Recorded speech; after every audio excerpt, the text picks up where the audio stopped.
What up, yo? What up, yo?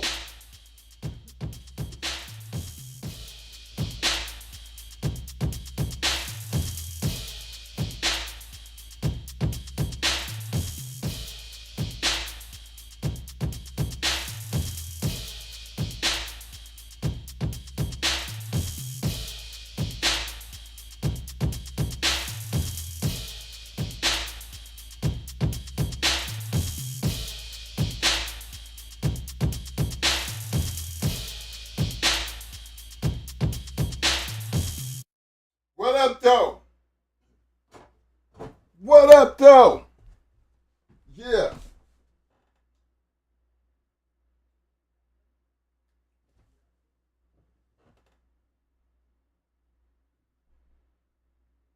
What up, what up? What up? That's right. It's Hot Mike Friday. Appreciate everybody out there in the Shark Tank. Appreciate all my people out there on the back street. I know it's late, but look, it's the beginning of the summer, man. Sometimes things just take longer than expected, but we still here. I want to give a big shout out to all my people in the Shark Tank, all my people on the back street. Let me give me a quick roll call in right quick. Hold on here, hold on. Let me see here. May Mori Nagiyashi in the house. What up, fam? Bloodthirst #1, aka Having 360 in the house. What up, fam? My man, Mr. Chico Nicholas. I see you, fam. Yo, big shout out to my man Welsh. Pitbull Max Supplements in the house. What up, fam?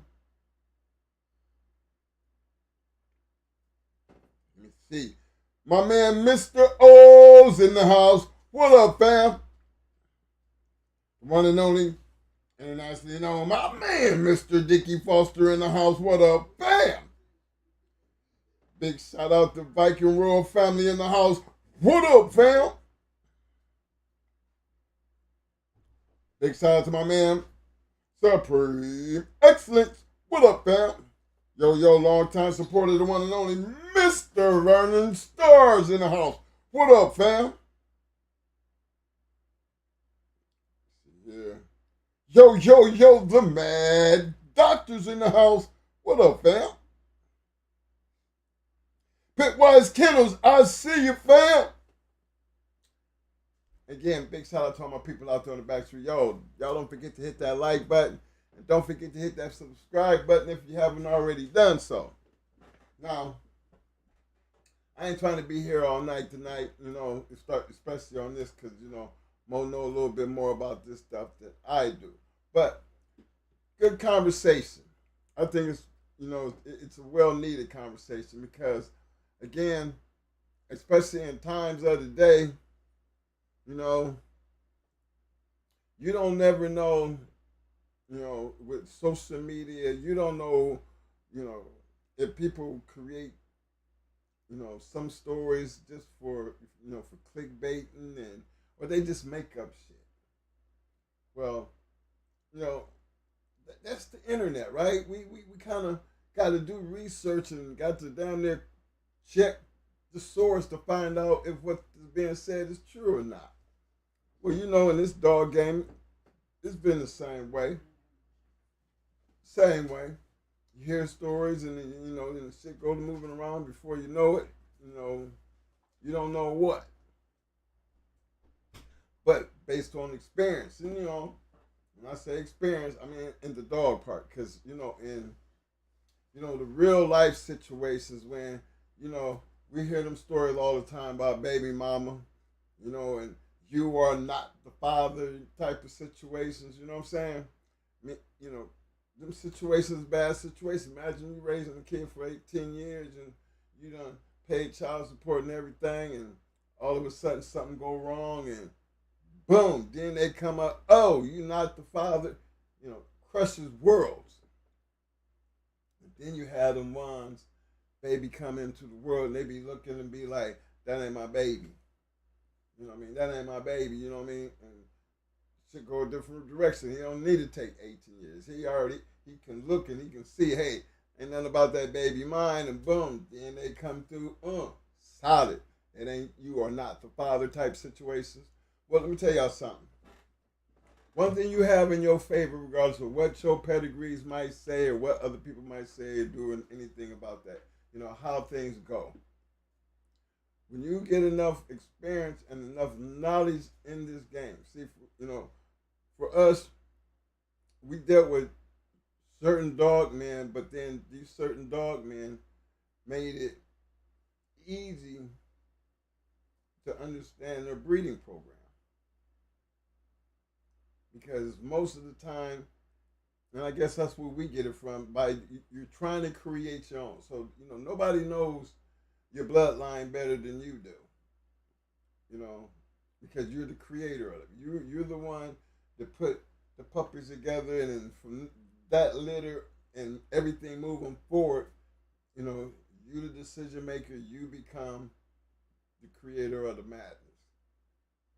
Now, some people, you know, like how Pat Patrick got mad at STP because he felt like STP wasn't giving them enough credit for the Buck situation. And then, for Pat to come out and throw, a little shade in the game. I call it a little shade in the game because he had two sets of papers. Now, true enough, he had an explanation for why he did what he did. But then that brings, that's where, the controversy come in because you got people having to make and choose sides. But one thing that you can get out of when those things happen, and we use DNA, they use DNA for humans, but traits that also tell you. There's just traits that come along with these dogs that are just basically unquestionable. But you'll learn that as you work and get, more in tune with a breeding program. One litter ain't enough. I mean, raising one litter and then try raising the whole litter and then try to create and keep the best of that best, look at the years you're going to have tied up in it before you have to figure out, am I headed in the right directions? Because this bulldog game has always been like that. Always. Regardless of what you bred, how you bred it, really, to be even worth talking about, it had to be something. And even then, controversy was always involved. That's nothing new. The funny thing is, when we sit in here and we tell y'all these stories and things that we kind of know like firsthand and hear the stories coming from the horse's mouth, you kind of be like even looking at the horse because, it's always going to come back to where you knew the whole time, but you just never said nothing. Why would I say anything? They pretty much seem like they got it already figured out there. So you kind of wondering, is it don't want to get involved, don't want to mess up your money? Is it a lie in your favor? Is it a lie against what you're trying to do? See, all these things has always been a part of the game. But when we sit down and we dive into pedigrees, remember I told y'all about history. History, it's going to put the receipts there. It's going to put everything there, and you have to be able to piece it together and then make your own competent decision. And that's what we're going to be doing tonight. Mo's got a couple things he wanted to address and, jump in there because, you hear a lot of stories, but the thing is, why worry about what other people are saying, especially when your biggest concern should be basically on what you doing? Because sometimes behind closed doors, you never know what the other man is doing. You can speculate or do all that, but then if you run in your own yard or you doing your own breeding program and you feel comfortable about what you're doing, you really wouldn't have time to be worried about the next man. You know, and that's being on the real. Because before you know it, you got a whole litter on the ground, and you got to raise that litter. You know, then you have to come up with the next thing. What's the next plan? Another litter, because that's how you know these dogs are like product. You know, the demand will drive up the cost. The demand will create the lies. The demand is a major factor in the success of a bloodline moving forward. I mean, to me anyway. I mean, basically what I've seen over the years, you know, just watching how people move, and then that's why some bloodlines died early because guys weren't into letting them go, like us. You know, we wasn't into selling puppies, so it's not a bunch of puppies out there in the world. It just wasn't gonna happen for us, you know. But there were some who didn't do nothing but breed dogs and actually had their own line of dogs. Remember, I told you about the old man. You know, if you follow that old man, that's that Satan, that Dunk, that Luther, that old man that we talked about. All he did was bred dogs. But then you look at the quality of the dogs that he was breeding, and he wasn't even. He was just a old man who had been breeding for years, and people just happened to stumble up on him. They tried to keep him a secret, but based on what you know, we was able to get over there and slide and grab us a couple. Who would have known that Satan would have been the great grand champion Satan? Didn't see that one coming. BJ and Charlie, Timex, you know, all them dogs came from something that the majority of America, the majority of the community, no one knew about. And we in Ohio, in Bulldog country. So you know how you get a plug, and you get that good plug, and key is don't let nobody know about your plug. That's how that works. You and your plug, and everybody else got to go through you. And as long as they're going through you, they'll never get to your plug. Generally, how we was dealing with a lot of the guys that was into the dogs. Believe it or not, Victor was like that in the very beginning. Very, skeptical about who was getting his dogs. Real skeptical about it. But the man was on a mission. The man had a plan. Yeah, and actually, being able to be part of that early plan to see what it looked like when it played itself out. I mean, I think it was really smart the way he did it and how he did it. Thing is, for us tonight is let's look at some of the things, talk about some of the things in the past, because a lot of the things that I think that we talk about in the past, I feel like it's going to help you become a better dog man moving into the future. Because back here we can talk about the mistakes and the lies, the truths, and what effect it had on the game. And you can just basically, like watching a movie, you can watch how it all played out.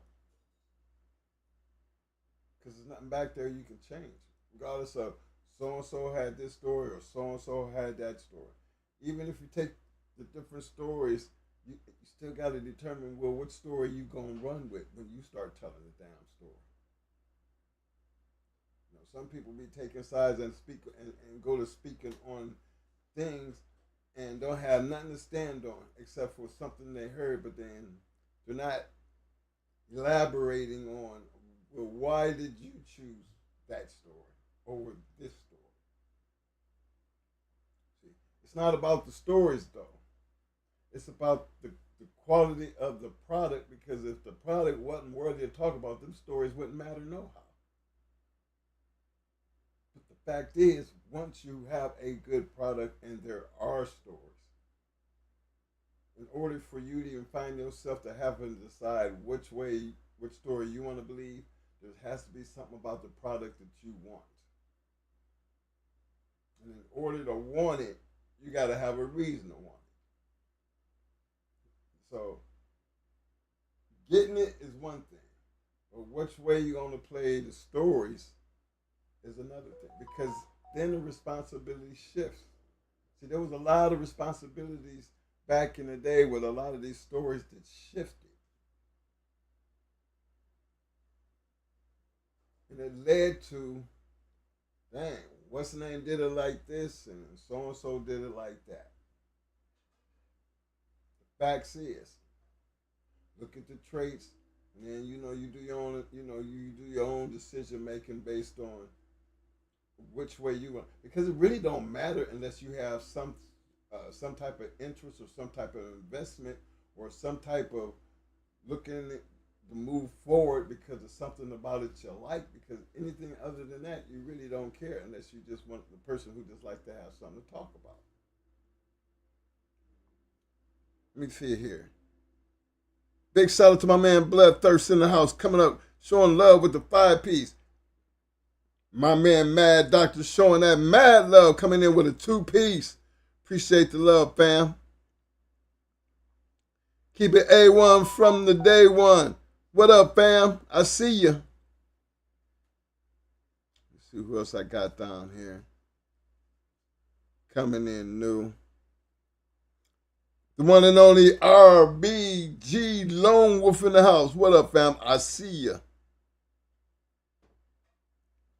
Hey, man, appreciate that love. And again, them super stickers and them super chats, man, regardless of when careful with 90s Iron Sound. I really appreciate the fact that you guys want us to do it.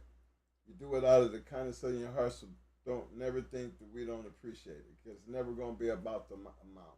It's always going to be about the fact that you actually stopped, took your time, and did that. And it deserves all the utmost respect that we can give to you. So thank you, gentlemen. But yeah, fellas, I'm gonna hand this over to Mo, because I'm just setting y'all up for, once he starts down that rabbit hole, he'd be off to the races. And that's the one thing I can truly say, that me and Mo, we we might look somewhat alike, but we so different in so many ways that a lot of times it's good that we communicate even from an arguing standpoint, because it makes us sharpen up on our skills, make us be a little bit more, up on our arguments. Because you don't want to be arguing a point that there's no point. Because we're not stupid. So it's got to make sense. I know I don't play him to be stupid. I know he ain't trying to play me to be stupid. So in order for me to stand on anything, I need to know what I'm talking about. That's why I don't never have to worry about arguing him about what's on the pad. But then I used to watch him on our KP, how some of their arguments, and how detailed and how they be ratting off things where I know I could never be a part of that argument. I ain't even gonna try. But that's the one of the fun things about when you know your shit. You can have an intelligent, meaningful argument like you're in a boardroom, because when it's all said and done, it's going to be based on what was said in that room, or what's going to come out of that room when the decisions are being made. Put this way. I want to make sure, because I know he be doing his little thing here. But keep this in mind, fellas. Open your minds up and get ready to jump on this bus. Take a ride and just listen to some of the things that he points out that history will show you as you're working your way back toward the future. that,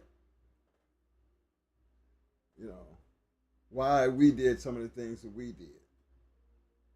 Because it's kind of important when you think about it, because it's like we be having yellow dogs, you know, like we be having buckskin dogs in the past, but didn't much change, and then all of a sudden we get black dogs. You know what I mean? Something like that, you'd be like, okay, what happened? Where'd that come from? And then when you see things like that, you kind of wonder where that come from. What happened? You go back there. Because even for us, one of the biggest things we always wanted to do, and I know I learned this by just watching, you know, even being half in some of them conversations, KP, Mo, and sometimes Ben, you think about when they're arguing about a certain situation, and they always got them good points. It's just funny how when it all comes down in the end, you always hear that. Well, we're gonna do it this way, but we're gonna see. We're gonna see how it turn out. Watch what I tell you, type of shit. You know what I'm saying? But then you think about it. Look at all the time that was spent to get to that. What I tell you, what I tell you. Even to get to that point, you almost forgot about you even had the issue. But no, they never get away from the issue. Actually, it's more like everybody trying to do everything right, just to give it a chance to be right, because you want to be right, type of shit. You know what I'm saying?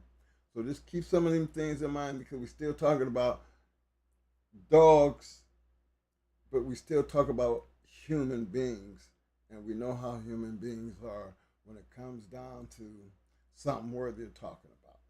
So on you, Mo. Let me see. Let me get in here right quick before I get out of here. Big shout out to my man Eli Monster. I see you, fam. Yo, Skip Bell. What up, fam? I see you. Okay, Mo. Here you go.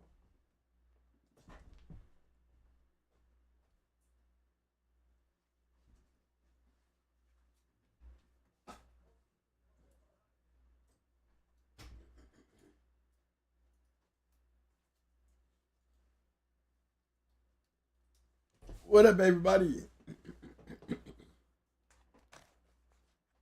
Yes, the professor's in the house. What's up, y'all? I ain't gonna take up too much of y'all time tonight. I'm gonna get back into doing what I was doing the last show. And reiterating on the reason why I take y'all back into these matches back in the day. One is to point out the one fact that I always say about pedigrees, and what I always say about, you know, the percentage of most of the champions that we look at, you know, they are good bred dogs. You know, we have done enough on the show. You know, I'm gonna be pointing it out in these match reports of these champions,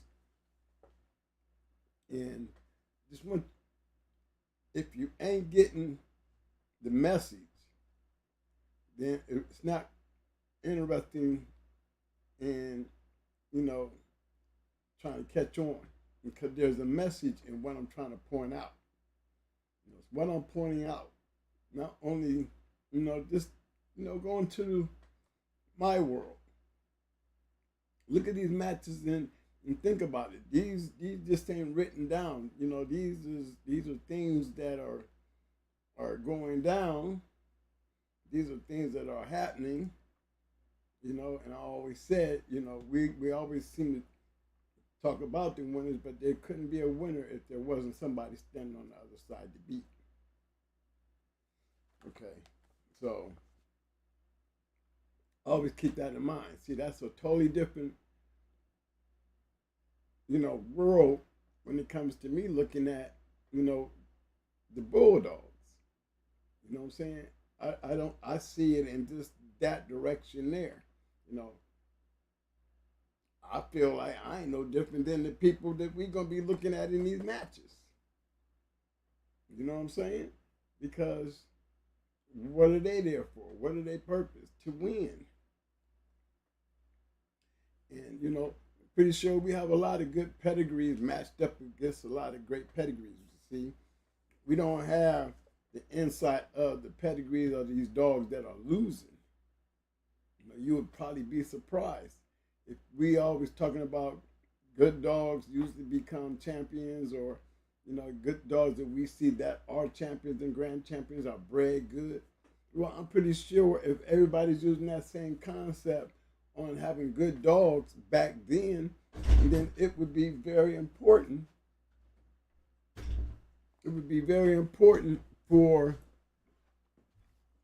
the guys that are coming in here, coming over the other side, they have good dogs too. So it's not like, all the good dogs had to be beating bum dogs to be winning with their good pedigrees. Well, how do you know that these were good dogs going into good dogs and both dogs got great pedigrees? Just somebody's got to lose.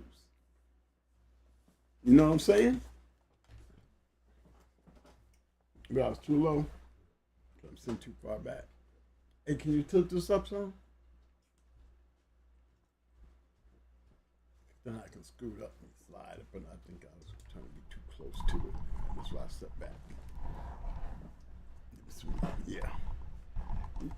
Yeah, that's cool. Hey, y'all, give me some quick thumbs up if y'all can hear me, because, when I sit back in my chair like this, I don't want y'all to lose sight of what I'm saying, because usually when I'm sitting back here, I'm doing the analyzation in the situation that I'm speaking on. You know what I'm saying? It's like you're getting kind of comfortable leaning back, just sitting back talking to you. So I want to make sure you guys can hear me from back here.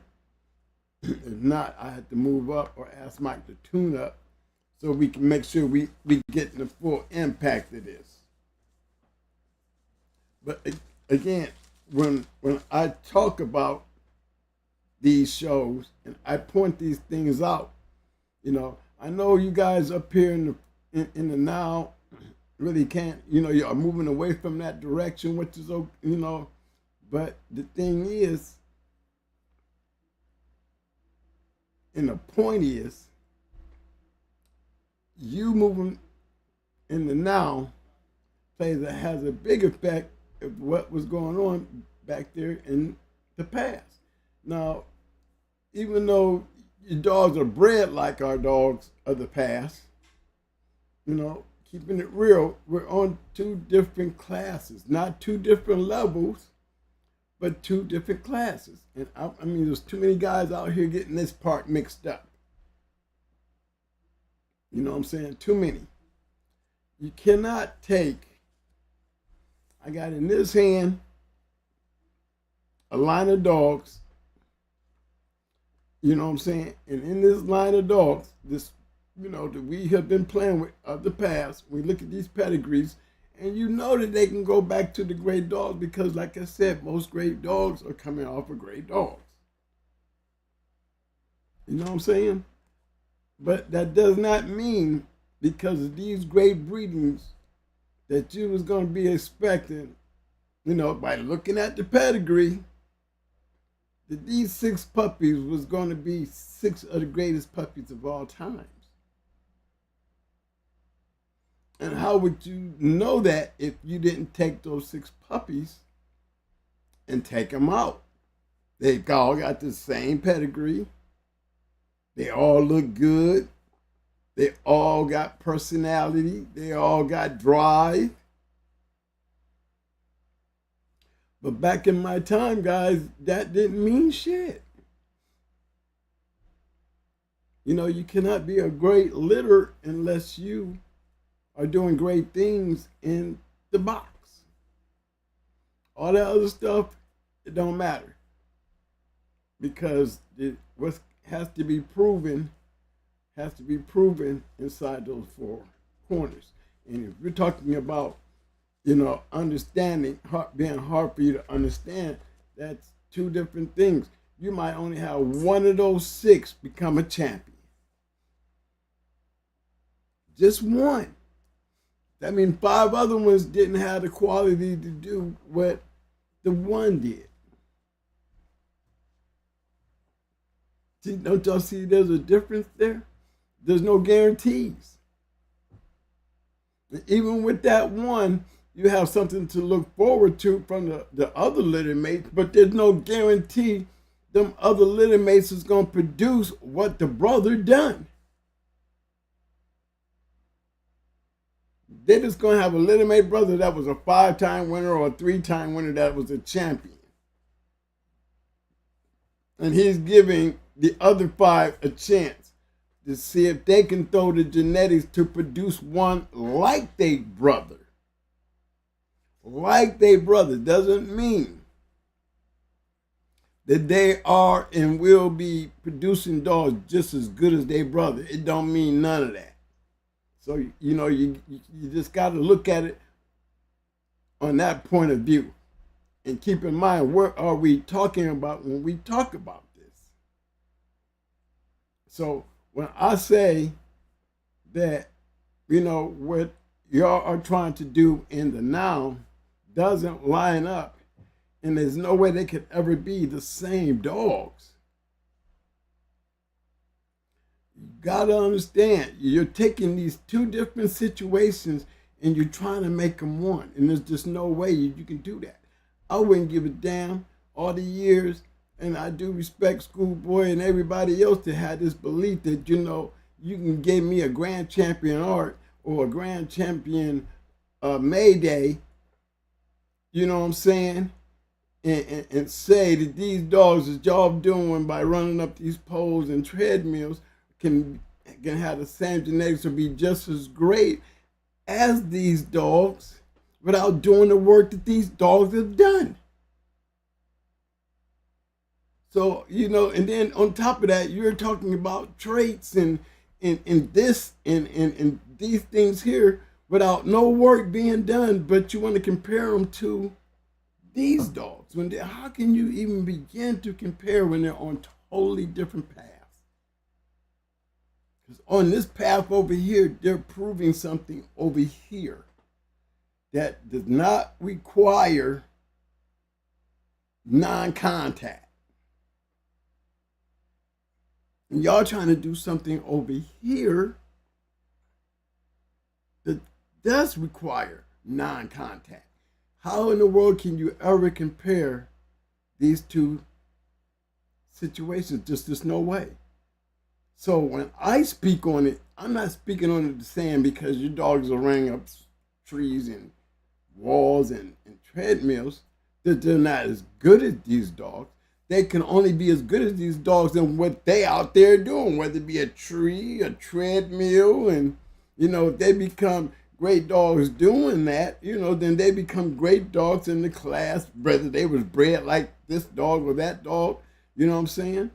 It shows, you got something to stand on. Not only was this a great line over here in the box back in the day, and you got all this shit in your pedigree, but this dog will run a mill and win. Or this dog can go out and do a confirmation and win. Or this dog can hit that wall and win. And become great just like that. But again, how can you compare that dog to these dogs that created the traits that your dog is being able to do these things, and say that this dog here that's running up trees and treadmills is just as good as this dog? In true reality, based on what each dog in their categories is doing, I could say, they both performed and were good at what they did. But to take the tree runner and the treadmill and the confirmation and the weight pool and say that this dog they're not just as good as these dogs, but they're better than these dogs, it'd be a false statement. Because he could never be that. And I could never be what yours is doing unless I'm doing what you're doing. I could be a 5-time winner over here and can't win a damn thing over there. You see what I'm saying? So don't take it like we're dealing with two different dogs and their purpose. I think that's Mike's favorite word. It's all what your purpose is. But to try to compare it and to try to put it in a situation by you're grabbing traits from back here and you're putting in your traits up here, and all of a sudden you have this superior dog when you may have that, and when I see it being done, but it's still not on the same level of what's being done over here that you're taking from over here and putting over there. It's not the same thing. So it shouldn't be an argument. And if it is an argument, maybe because people are not looking at it from my point of view. And my point of view is standing in there inside some walls, looking at it like, how in the hell you gonna tell me that this tree climber is as good as Brat? How you gonna tell me this dog is a granddaughter of Brat running up that wall, and she's just as good as Brat? Well, she probably is better than Brat when it comes to running up that wall. You know what I'm saying? But unless she's in the box over here doing what Brat was doing, there's no comparison. You know, you're taking the dogs and you're classifying them in two different areas, but in your minds, y'all taking them and putting them in the same area, and that you can't do. They're going to always continue to clash. You know, I understand what Schoolboy's saying as far as tracing dogs being good over here and doing what they're doing. That is true, but you cannot take those two worlds and put them together and try to come to a conclusion as which one is the best, because it's never going to fit. You know, I can't come to your yard trying to buy a box dog while your dog running up and down wall. Just because he bred like the shit I want. Well, he's got the drive of the line. He runs that damn wall, boy. He breaks records. But I ain't trying to get him to go over here and break no records up no wall over here. I'm trying to get the blood to get back over here and see if I can win over here. Now, you take a dog man as myself, do you really believe that I would be on your yard because you got those kind of bred dogs over there trying to find me a match dog? Come on now, think about it. Mike, check the chat. I just need to know, is everybody understanding me? Because you guys is out here blowing it up too far. Yeah, you know, let's get back to keeping it 1 + 1 = 2. Let's get it back to being simple, because evidently it's complicated if you guys can't see it for what it really is. You cannot do that. You can never destroy the past, or can you destroy what's going on in the now, regardless of whether, you know, those is taking the chance, they're still going to be having the opportunity to still do something that you guys are not doing. Until the game starts producing a line of great wall climbers and treadmillers and confirmation, then that's how you build your bloodlines off of that stuff. You don't go, and I do understand you don't want to go back here and grab our lines, but tell me somebody out here that's throwing up these pedigrees and shit, you know, and talking about the great things y'all gonna be doing with these dogs today, you know what I'm saying, with these great pedigrees. But what makes this pedigree great? Let's talk about that part. What makes his pedigree great? Well, sure as hell he wasn't running a wall, a tree, a meal, standing there posing. What made the pedigree great? So what are you advertising on? Why does the bloodline matter? Based on what you're doing with it, it shouldn't. You see what I'm saying? Starting to make sense, because what he's great for and what his line is great for is something totally different than what you're trying to do and what you want to do. You're still dealing with box dogs. You know, y'all want to, like I said, y'all want to shut them out. But how can we shut them out when y'all still making it a issue in your breedings and in your pedigrees? Why would it be important if all you're going to be doing is training your dog? Is it because you got the blood? What good is the blood over here? So you can never expect nobody over here to be over here trying to buy your shit. I wouldn't. And I'm not putting you down. What you're doing with it is I'm not doing. So why would I want anything that you're doing to come over here and do something, you know, just because what you got over there got that blood that I'm trying to do something with over here. There's no chance or no role, no proof, no nothing. To me, that would be just like one of the dogs out of the 5 that the one brother won the champion, but you got other five other brothers and sisters out that litter. You see what I'm saying? It just don't it don't fit. And I think that's what a big clash is on all the social media, all the Facebooks and the arguments and the groups that I hear this shit.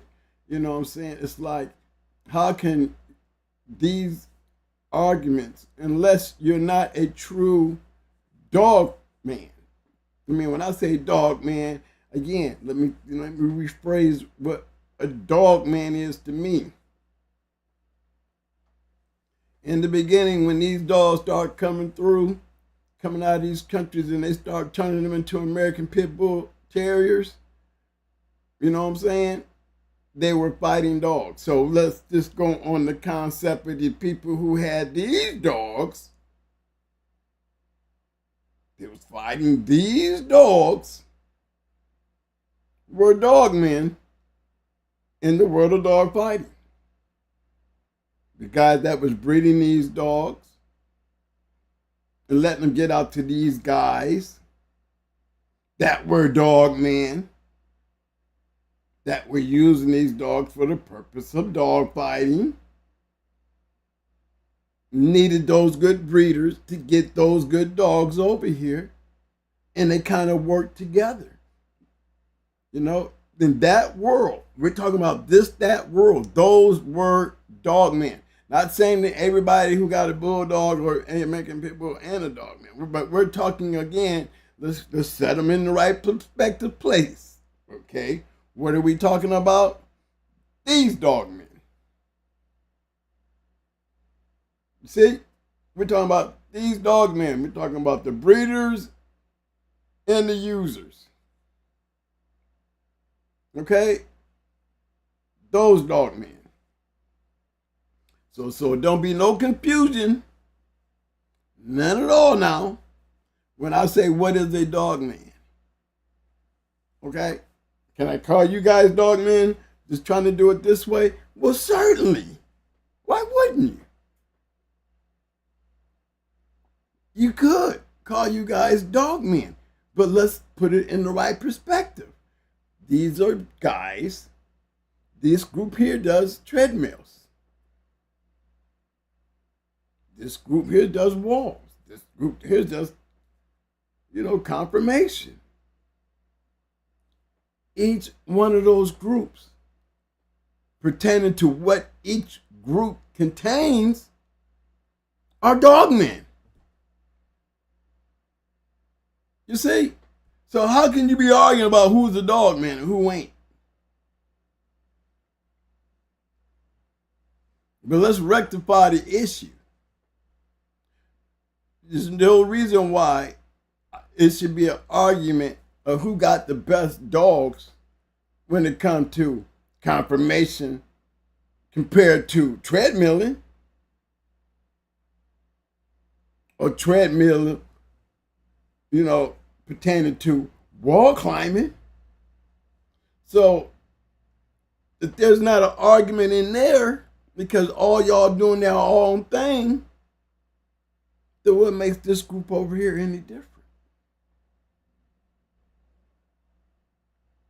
Remember, this group over here, you got to always remember, this is the starting pinnacle that y'all tilled on. This is what holds both on all this stuff up. The good way and the bad. This side, right here. Because it's this side to put the word American Pit Bull Terrier in the definition of these dogs. Evolution and changes has brought a change.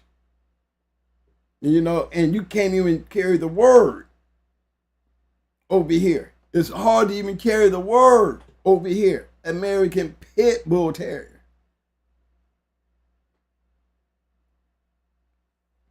Definition makes more sense over here. It shows little relevance of putting that pit in there over here. You know what I'm saying? So that's where, if everybody started looking at it like that, don't you think a lot of these arguments would be like mute? They would be mute, because how in the world can you even compare to line up to have even an issue or a conversation about it when they're just totally, everything is in its own category. Based on the category. You're a dog man, you run treadmills.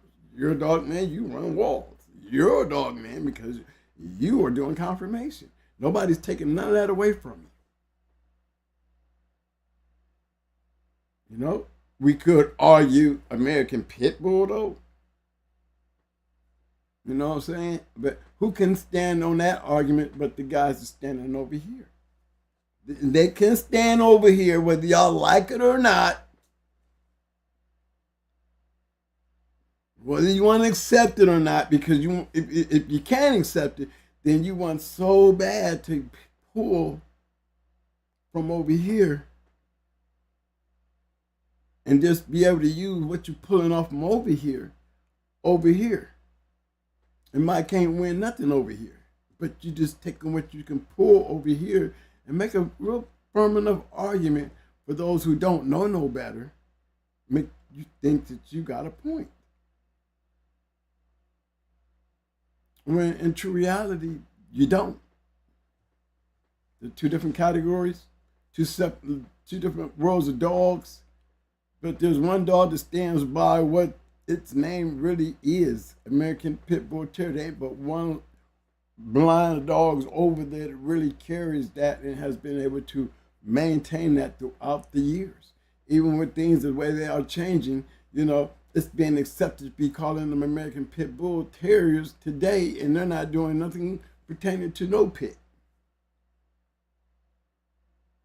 So what we say is, now when it comes to you guys, is, even though you guys are in another category and you're all dog men, you're carrying the name of our ancestors. You would always have to go over and accept the fact, historically speaking, why y'all wants to be so quick to say F them, you're always going to have to accept the fact that these dogs carry the true meaning of what is called American Pit Bull Terrier, and that will never change. Let me give a big shout out to my man Dark Society in the house. What up, fam? Big shout out to Shreveport Mike. I see you, fam. Mr. Watson. What up, fam? Again, that's big shout out to my man, Mr. Eric Watson. I see you, fam.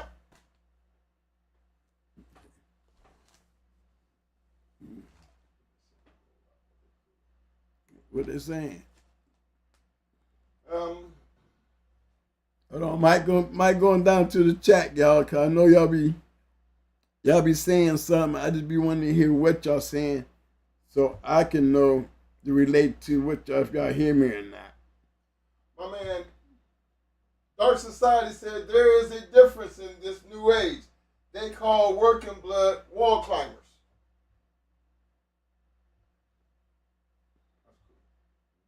Yeah, I mean, if that's what they do, they could be called treadmillers. They could be called confirmation. They can be called weight pull. There's nothing wrong with that. I don't see anything wrong with that. And you can't be a good bred bulldog, but you can't go grading him based on his pedigree, and definitely based on his pedigree, automatically make him a great American pit bulldog because he has a great pedigree. No, it doesn't. You have to go back over here and look at what made his pedigree great. Not him. What made his pedigree great. Match dogs. Period. The only thing to make your dog worth even talking about. But what does he do over here? Is he great climbing the wall yet? No. Is he great pulling some weights? No. What about the treadmill? No. Confirmation? No. What is you fussing about? Making him something? What is it? What's the hype? What are you ready to fight and argue over? If that's none of those. Because the bottom line is, he's not this over here. He might have the blood, but he has not proven himself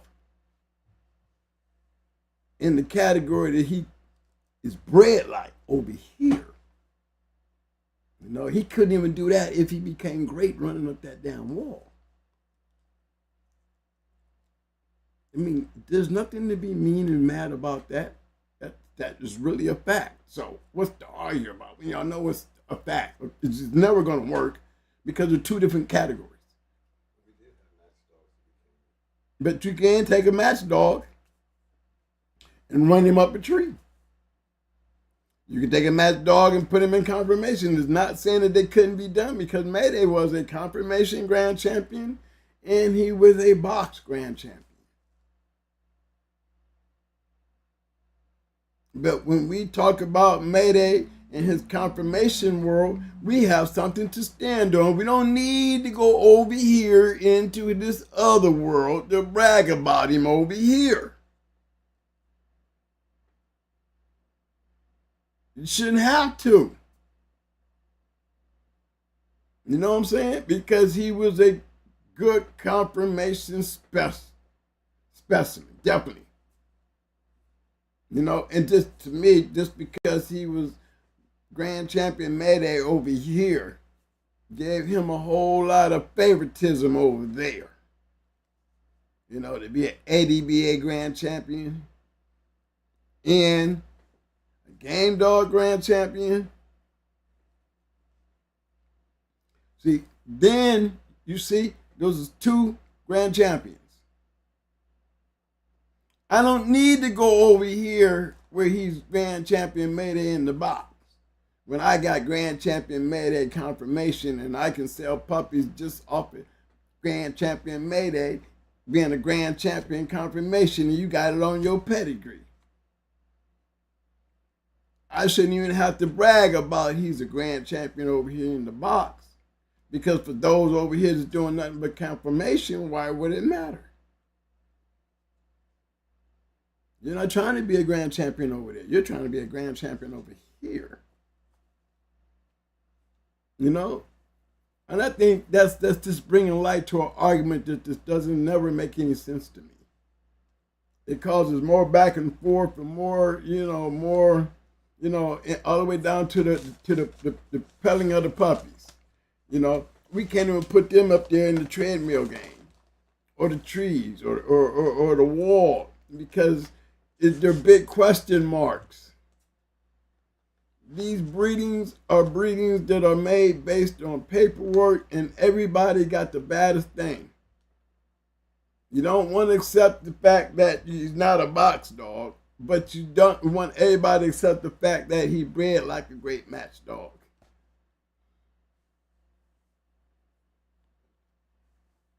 Big shout out to my man, Mr. Paris Jackson. What up, Paris? You know, I'm still trying to get somebody to get me to understand that philosophy. You know, it's not like nobody's trying to put the now down. I mean, how can you when it's a mood that's probably been more positive, you know, and really needs some positivity in these dogs, because right now they getting a bad rap. You know, I like to see the positivity to the point where it will be to the place where it's not unusual to have pit bulls in a treadmill.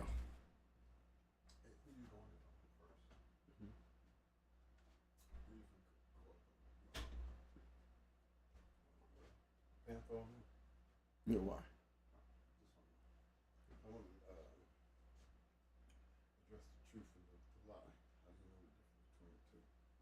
Well, go ahead. Yeah, do that right quick.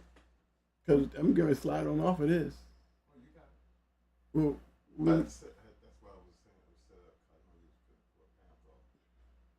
up. I'm going to go right into the book. Yeah, I just finishing off mine. See how you just cut? Then you leave me hanging. What about the lies of the truth? Go ahead. Tell me about it. Want me to say something about it? Yeah. What? Because the traits always going to tell you the truth in the end. Well, I mean, I don't even believe it has anything to do with the traits. I mean, look, see, and I understand Mike coming from. Mike, see, I guess Mike is hearing these traits. And, you know, he's speaking on the traits. He just brought the traits thing up to me. I mean, when you say traits, okay, we got matchdog traits. Okay, we got matchdog traits over here. What is the matter with a matchdog trait and how it's supposed to be presented over here? You know, I mean, I can't even see where the lie and the truth comes about, because the lie is, here's the lie. If you think that you can have the traits of this great dog and be able to promote and sell based on traits that has not been proven to be worthy of the traits of these dogs, that's a lie. Because it ain't been proven to be the truth. And none of this shit. Unless you're doing what's being done over here to prove that point. You know what I'm saying? You cannot even derive and take what's over there and put it over here and claim that, because that would be a lie. Down the traits, because you don't even know those traits work until you do what those traits done to even considering the fact that you're trying to promote traits. You know, that's just not a great argument for me, because that's like trying to convince me to buy your dogs based in my world. How is that supposed to ever work for me? Why would I want to buy your dogs? You see what I'm saying? I think, you know, while you're pushing the old out the door, you know, you need to push it all out the door, because, you know, when my philosophy starts getting around, you know, it's not going to be, you know, when guys start using these points that I'm making tonight, where it shouldn't matter, because there's totally two different worlds, like Twin said. And what matters does your dog's traits mean over here anyway, when you're not doing what created the traits in him, regardless of whether he looked like him, the way that he act like him, but did he perform like him? What do you mean? How do you know? You don't. So to feel like it's a fact that you can breed and promote and sell with is a lie. I mean, you're only lying to yourself. And anybody that listen to that would do it because that would be that I could buy one based on just your words. And then think I'm gonna come back over here and get it to work. Come on, guys. What kind of argument is that? And it's not putting that one person's dog down. Doesn't even it's just, how can you put something sit down if y'all are dealing with two different worlds?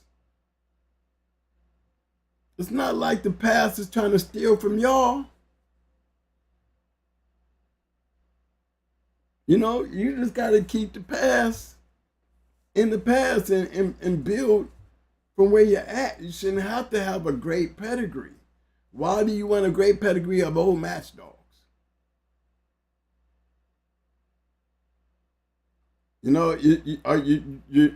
Are you trying to create these dogs or maintain a line? Then how do you know you maintaining the purity of the line if you're not doing what the line was built to do, to really pure the line?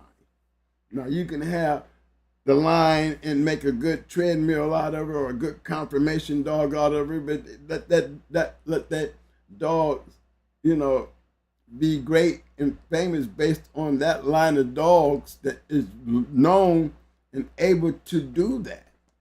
And then you have the plus, but you don't even need this over here. Not only was it a great line over here, it's a great line even over here. And not in comparison, because there is no comparison unless you're taking this over here and putting it in there. No, you're taking over here and putting it over here and making it great over here. It don't even need no help over here anymore because it's got its own strain to do exactly what it does to win over here. So let that line be built based on that dog that became great in that particular category. Not only was he great in this category, the line, it was great in this category. But it's going to have its own merits based on what made him great. You ain't going to be able to say that he's got the ability of what he was doing over here if he's not been put in the situation over here. That this dog showed that he had to have ability and mouth and gameness. You know what I'm saying? There's a whole different proving ground. A whole different proving ground. Over here, you don't need that proving ground. And that should just separate the whole argument issue, because there's not a wrong or a right in there. The wrong is straight down the middle when y'all try to bring those two together when they should always be apart. See, here's the truth. This is the lie. You know what I'm saying? When y'all do this right here, this is all a lie. So when you take this over here and try to make it this over here, and the only way y'all doing that is y'all doing this. And this is how you're selling your dogs based on these over here. But not checked with these over here. Two different categories, two different expectations, two different everything. And then put it over here and be ready to crucify anybody to try to tell you anything different. Or try to convince anybody, when you're out here trying to sell your lines of dogs, that, down them dogs, these dogs are the now right here what I'm doing with them. Okay, got it. But then why do you even need to show me the pedigree of the dogs that you got in it? Because if you're looking at me and I'm looking at them, I'm going to be like, well, really looking for a treadmill dog. You know, I mean, unless you got some pedigrees around here showing me some treadmill winners and something like that, then me looking at a pedigree with some match dogs in it, what did that have to do with me getting a great treadmill dog? If I was looking for a match dog, then I wouldn't be thinking about no treadmill, nothing, or confirmation, nothing. I'm looking for you to be sitting here telling me some stuff that's got some type of background, at least starting with the mom and the daddy is not the grandparent of some match dogs. Y'all know what I'm saying? So I think the arguments and the back and forth to kind of make this stuff like not too tasteful out here in the environment kind of corny, you know what I'm saying?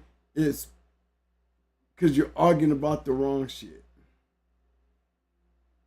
You know, you want to, guys want to sell their dogs, you know, everybody talking about the paper game, but there's nothing wrong with the paper game. You know, it really is nothing wrong with the paper game. The only thing that I find wrong with the paper game is when you're taking the papers in this perspective here, you got to keep that paper game over here if that's where the papers was made from. You know, and to be out here trying to sell that with what indication, you know, for what? You're still taking what's being done right here and you're trying to profit from it. But in the same words, you don't want, you know, you want to brag about it, but you want to stay away from that because you ain't in that. Tell me how that makes sense. You know, and some people's guys, they got an explanation for that, but you know, not when you got it like this. That explanation is a lie. Because you can't take over here and take Peter and take him over here and play with Paul and expect this supposed to be Peter and Paul all together. Where's the categories? It's not going to happen, guys. Come on. So let's cut that shit off. Let's cut it out. Nobody's talking about nobody. And that's coming from me. Because I know y'all hear me say it a lot. And I don't want y'all to be taking that as a disrespect to y'all shit. But if you're listening to what I'm saying and I'm being flat out, straight out when I'm saying it, you ought to look at it and say, you know, he got a point. You should, because it shouldn't hurt your feelings if, you know, I wouldn't buy your shit. You should be able to say, well, Twin, I know you, I mean, my stuff ain't your thing because you on something else. Exactly. You know, they ain't got nothing to do with saying that your dogs ain't shit. There could be a lot of shit over here. They could be all they can be over there. But they're not what I would want over here. That's all. That doesn't mean nothing, no more. No malice, no envy, no mean shit, nothing. Because what if you go over here and get you a grand champion wall climber? Okay, you think I'm gonna be over here looking for a match dog if I'm out here in wall climbing? No, I'm gonna be looking at your pedigree because I'm looking for a wall climber. And even if he's bred with these dogs over here, even if he's got that kind of line of dogs over here, but he's doing it over here, I'm going to be getting your dogs based on your dog's performance over here because that's when I'm at, over here with you. You know, he might be Jeep all up, top and bottom, right out of the box over there, but that's not what I got him for. I got him because your dog, bred like that good Jeep stuff back in the day, can run up there and hit that wall, and I'm trying to get some dogs to do that too. Where's the argument? There's respect in there all across the board. You know, you shouldn't have to step on each other's shoulders to elevate because, that's what it looks like. Everybody's stepping on each other. And it gets messy and misinterpretations. When I ain't never changed my mind about being a dog man. And where am I at when you can classify me as a dog man?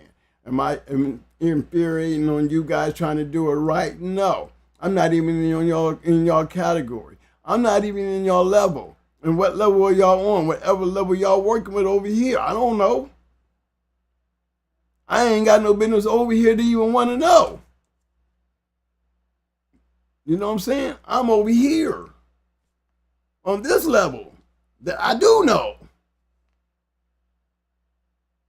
You know what I'm saying? Come on now. I want all y'all to spread that shit and really use that as a piece to put it in to the two worlds being coming together like this as it's being used. Because it is being exploited like that. And you guys are trying to give excuses to use it like that.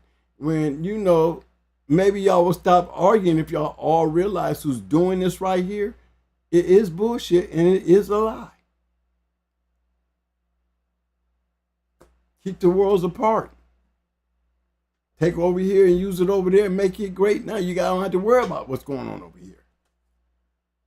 And if y'all can agree with that, use that as a pitch point for those type of arguments. You know what I'm saying? There's some guys that's good, willing to do it. You got the underground, which is going to probably always be around. You know what I'm saying? And you're going to always maybe have it until it's totally extinct. Going to have good dogs coming out of it. Will they be as great as the dogs that came out of my time? How could they be? Let's get into that. How could they be? How we gonna know? You know what I'm saying? How we gonna know? Because back in my time, there was a whole bunch of dogs, a whole bunch of shows, a whole bunch of different kinds. And it wasn't like they were just being bred. These dogs were being matched. And the lines that came up out of there, we talk about them. Some are still around, some are gone. Through time, a lot of it has been depleted down to very few. But how can you compare something that was on a bigger platform? When you're on a bigger platform, does that mean there's a bunch of more people playing in it, bringing the possibility of a bunch of great shit coming out of it? Especially when you got great bloodlines going into each other. Bloodlines that are great lines, but you all can't win. Somebody's going to lose. So you're going to have wins and losses in all these great bloodlines.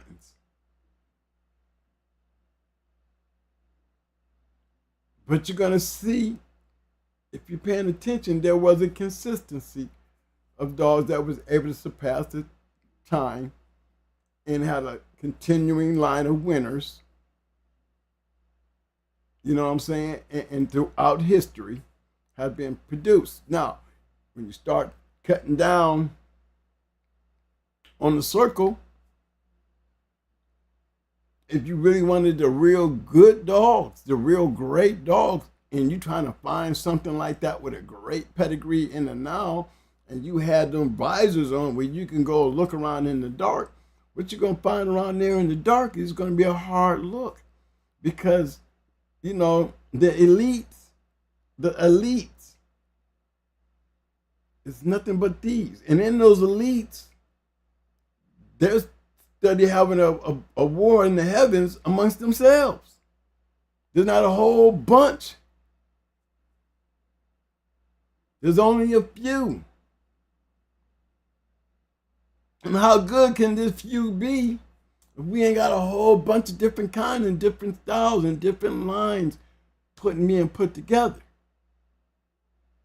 So there's no way. There's just no way. No way. You might have those freaks of nature, but when the last time you seen a Mayday? line of dogs or a Jeep line of dogs. You know, and I'm talking about underground line of dogs. You know, they've been depleted because there's not a lot of underground shit. God can't be. You can't get the growth without the competitiveness of the game. You know, the competitiveness goes down the drain when there's not enough competitors to test the game.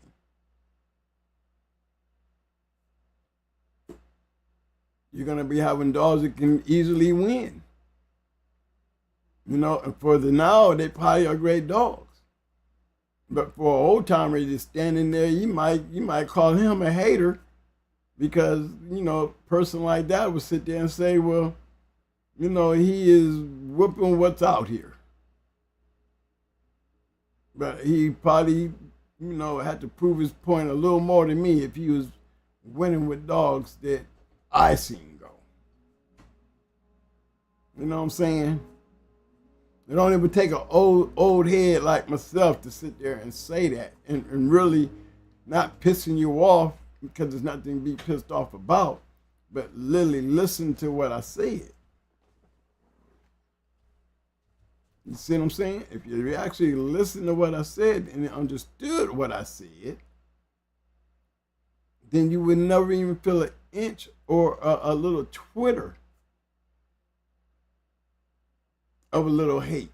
Because there was no hate in that. No, the melting pot is not a big pot no more. You can be a good dog and in the now. And to be a good dog, you be considered great in the now. A good dog from back there would probably be fantastic up here in the now because the competition is not as stiff because there's not that many competitors. Can't be. They've definitely been depleted. It's definitely been depleted to the point where, you know, hey, upstairs is taking over. And I'm pretty sure the basement don't care. They have all that. Sorry for causing y'all the problem, probably what they saying. Because, you know, until y'all get y'all game together and get y'all world of what y'all trying to do together, it's not even safe for you guys to have treadmills and breaking sticks. So, you know, and like I said, if there is an underground, it's not like it was in the times that we are looking now. Back then, no. You know, so pay attention to that and understand, you know. Big shout out to my man Big Hill fam in the house. What up, fam? So I you know, that's my input. Because in my input, there's nothing to be hating on. There's nothing to be angry about. You know, we talk about you know, y'all selling dogs with papers and all that, but hey, you gotta look at it in the same point of view. You're selling puppies, right? And you're not, you know, these dogs are bred like great fighting dogs. Okay, you got fighting dogs in your pedigree. You know what I mean? But you want to do some canine training with them. Nothing wrong with that. But don't try to sell the shit to me. I'm not disrespecting you when I say that. Y'all get that? That is not a disrespectful statement. Okay? That's what the problem is right there. You can't accept that. You know, that's where y'all are having the problem. And I'm being truthful. Why would I buy it? Give a damn how it's bred. I'm not trying to care about the breeding. I'm trying to care about, can he win? You're not breeding him to win. Maybe a treadmill or a wall or a training competition. So when I say, you know, stay in the categories that we play in, well, I can go over here with the match dogs and tell you tree climbing, confirmation, weight pulling. You know what I'm saying? I can't buy your shit because your shit is not what I'm trying to have. With no disrespect.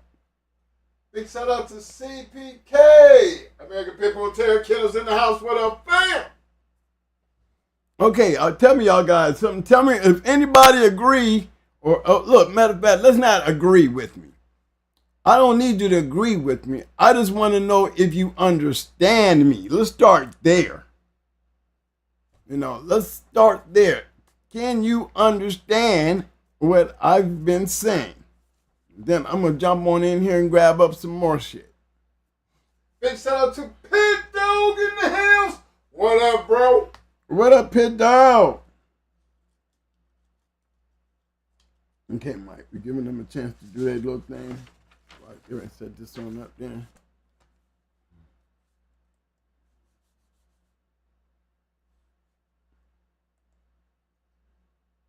See, now it's not like I don't be giving y'all a chance, because I be looking for a response. I be looking for conversation, and if Mike ain't reading it back to me, that means there must not be none in there. So, y'all know I don't look at chats, so I don't be knowing.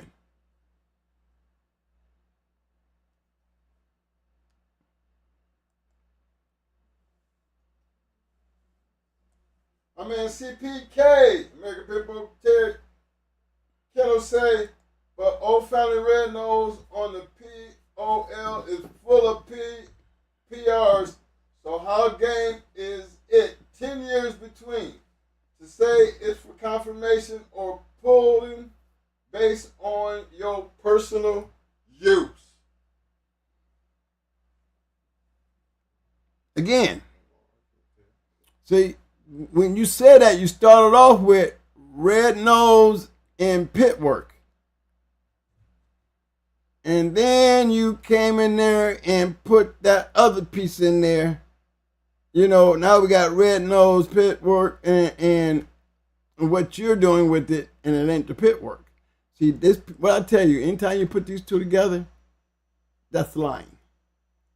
It don't, it's not no 1 + 1 is 2. It's 1 + 1 is 1. Because you cannot put those two together unless you take this one here, the pit one, you bring it over here, right here, and your purpose is to win, not have, but to win, doing whatever the hell you're doing.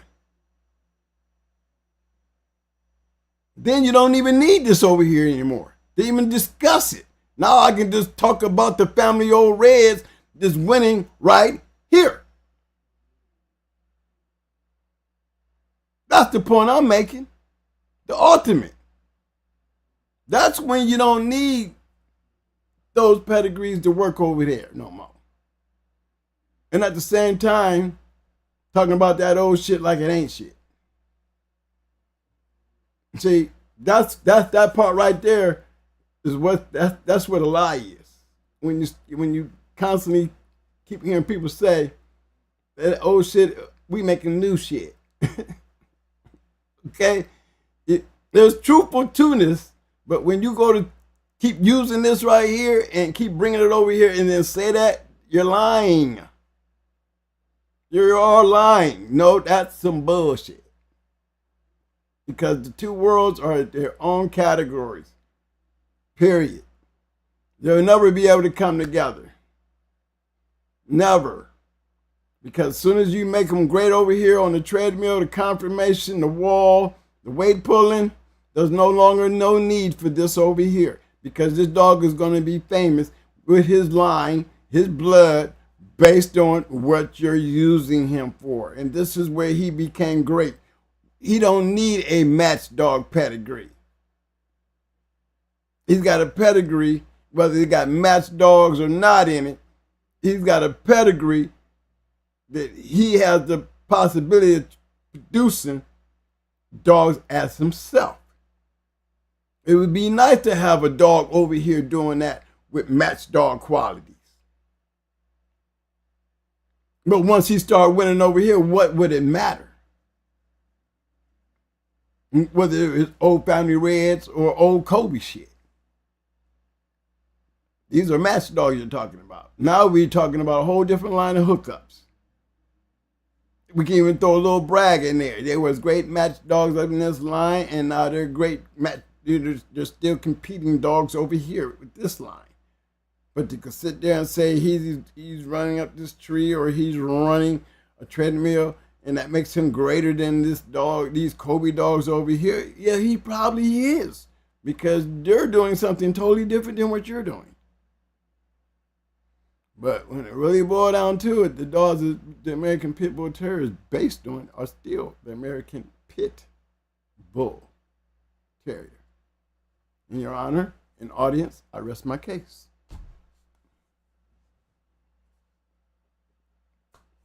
What you think, money? Those are to be jewels. Those are jewels. Don't be too quick to answer it and get all mixed up. You want to get in there and think about it. Let it marinate. Get the truth of the fact. Make sense. Make it make sense. Because if it make sense, it'll stop a lot, because you can use that a lot. Like I'm using it tonight, because I think people was taking me wrong when I be up there getting in on y'all like that, because I'm a dog man on a different category that y'all on, and people taking that shit personal. Well, no need to be taking it personal, because really I'm on a whole different category over here. I ain't even in y'all category. And I think some people took it to heart when I said I wouldn't buy y'all shit and feed y'all shit. I mean, y'all act like I said something wrong. I wouldn't. Not when I'm matching dogs over here. If I was gonna do some tree climbing or some confirmation shit, and you was winning with it, I would be over there with you. Okay? That's all. I'm over here. That's where I was. And I'm only speaking from over here. I'm not even in y'all world trying to say that. I'm way over here, still back here, where I continuously come and grab y'all and say, come take a ride with me. Because I don't want y'all to ever forget about the American Pit Bull Terrier. That pit shit. You might want to start taking that out as y'all grow. And have a good argument. These are no longer pit dogs. They have evolved into something new. But until then, don't want to mushy up the waters with this misconcept of the way everybody sees this new wave of doing things. And it's in conflict with the old way. And you want to step on the old way. When if you lose the old way, then y'all through. Y'all through. And to be honest, you're through. And the only reason why would you be through? Because on the dog side, the pit bull side, it would cease to exist. You see what I'm saying? That's all. And nothing more than that.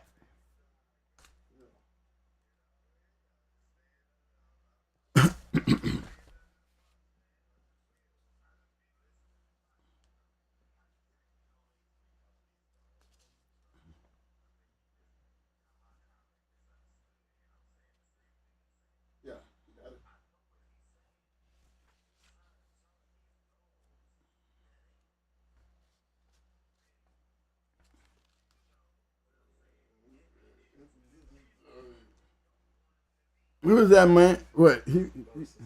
What y'all want to put him on? Oh Lord.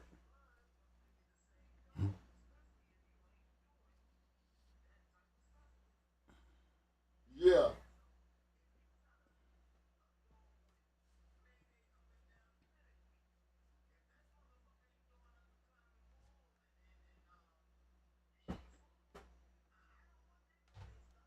Right.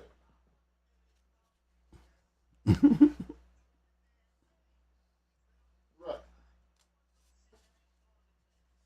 Hey, I want to give a big shout out to Pry Bar Jack in the house. What up, Pry Bar? Welcome to the Shark Tank, fam. Want to give another big shout out to my man, Talk of the City, Kennels in the house. What up, fam? Okay.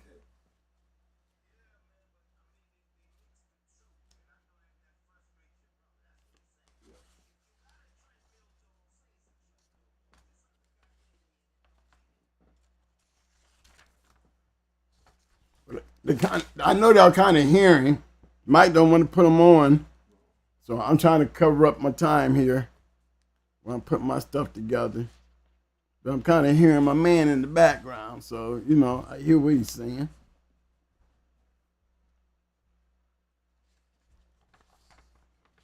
Okay. All right, fellas, we're going to dive back in the book. I think, remember last week I was talking about the Greenwoods and the Giroux dogs, and how Ozzie Stevens became part of that. And if y'all remember, we had a couple dogs that, we seen that back then. That you remember Giroux and them was around in the 70s and the 80s, and Mr. Greenwood and them, and look of the dogs that they were able to come into the 90s with. Now, they survived a lot in the 90s, which we seen dogs last week, at the last show. But, as I point out some more of these dogs, you're going to see, that they're not just in the first and second generation. Now they moving down into the third generation, but you see the concept of how the lines were moving, and I always say follow the formula. A lot of these dogs that you see in these books, we don't know much about them after that. And then the ones we do know, there's the only reason we know them because most of the time it be those great kennels, like Stone City and Hardcore and Southern Kennels, and these is, and Boyles and Pat Patrick and Maurice Carver and Earl Tudor, and listen to the names. I can just keep on running them. I can keep on running them. I can say Mau Mau. I can sit there and say, Abrahams. I can sit there and say True Colors. I can sit there and say all the dog men that was out there doing dogs. I can say all of them. You know what I'm saying? They were all still doing dogs. And the ones that had the bloodlines and that were able to breed the dogs and not just see them winning on their yard. It was those ones that were able to win off their yard into other people's hands is what carries the pedigrees along. We still talking about Stone City dogs. We still talking about hardcore dogs. We still talking about Jeep dogs. Jeep dogs now. You know what I'm saying? We still got specifications, Mayday. We still saying Mayday. You know what I'm saying? Generations of this shit. But as you'll see in time, the only reason they're still being talked about is because they're still showing up. And how are they showing up? In my lifetime, I know where they came from, so that's the only way that I could grade them anyway. And keeping that in mind, if you like that, you like that. There's nothing wrong with being like that. So stay like that. You know what I mean?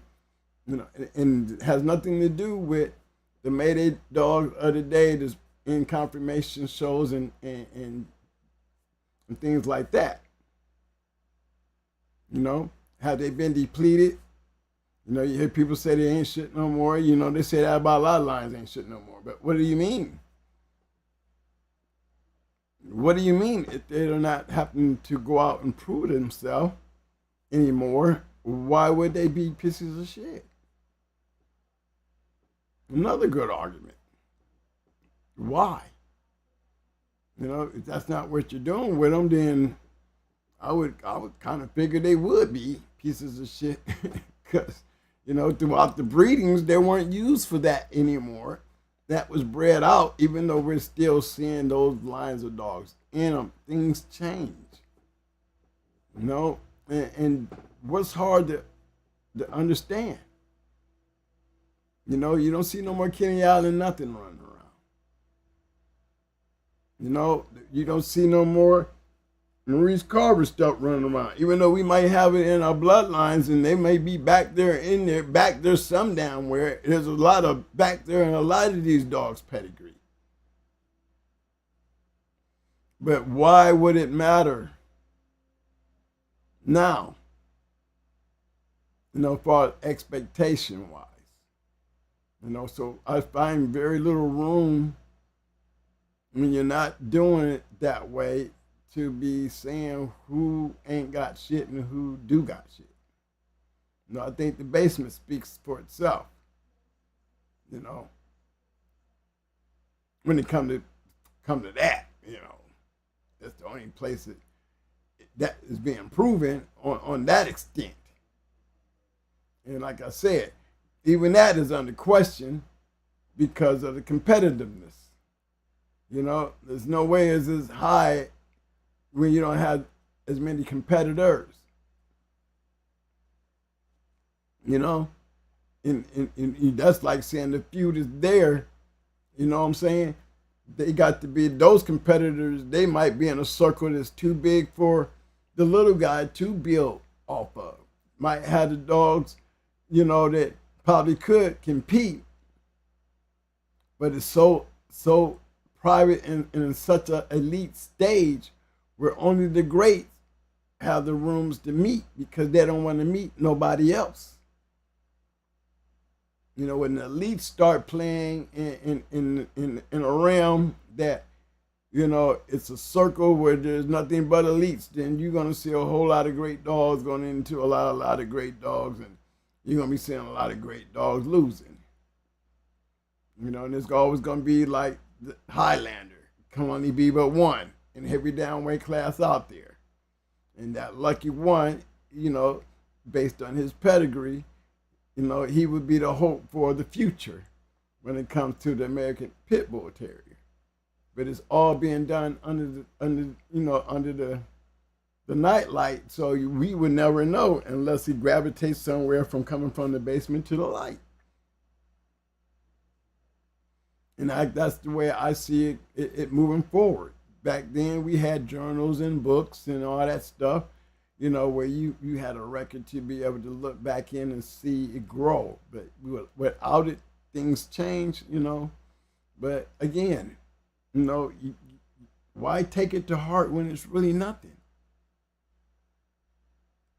We're talking about two different worlds, two different levels. You know what I'm saying? Hey, y'all, check this one out. The reason why I brought this one up, okay, because the Biloxi boys, McLeod. And I want y'all to go ahead and read that. It says McLeod was bred by Willie Brown. His first two matches were with the Harris brothers in the Virginia, North Carolina area. So to Biloxi boys, he won his championship with them. So he took him down there to Cajun country and he won with him down there in the Cajun country. But, just beating old Spud, Millbuster Spud, that was a good one. Artist Muller with Wayne being the referee, that was a good one. That's all on 40. But look what happened to him when they got him down in that Cajun country. That show you he was a bulldog, because look what he had to prove when he went down that Cajun country. I told you, the Cajun country ain't nothing to be playing with now. And then just to be beating Otter and Millbuster, he had to be a bulldog. Look at his pedigree, guys. Look at his pedigree.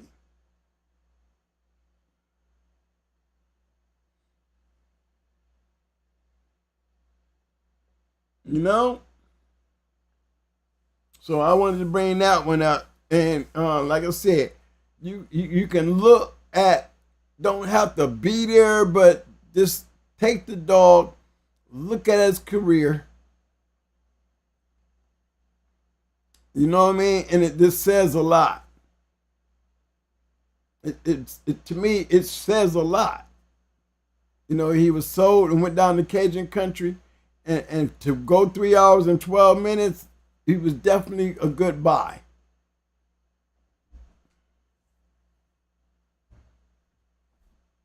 You know? I want to give a big shout out to J Rock coming in, showing the love with a 10-piece. What up, J Rock? Appreciate the love, fam. He said, drop me off if you pass by Zebo and Boomerang.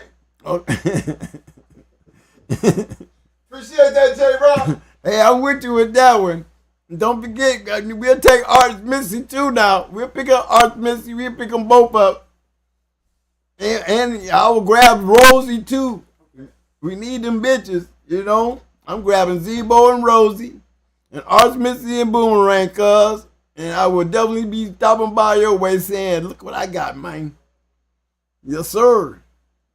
Catch that one. That's some good shit there. But even if we was to take Zebo and Rosie and really break their pedigree down, it's like taking Arts Missy and Boomerang and breaking their pedigrees down. You know, we talk about them, man, but come on, y'all. The very dogs that these dogs produce made them famous. But look how they was bred. Just imagine the breedings of those dogs to produce such a dog. You got to get hands on, man, and hats off to the people who produced them.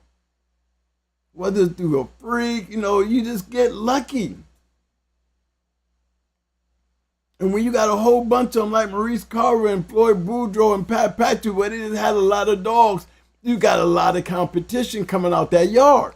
That's like I said. You know, you don't have to have a whole bunch of dogs. You just got to have the right dogs. But what about those breeders that had a whole bunch of dogs and they had the right dogs too?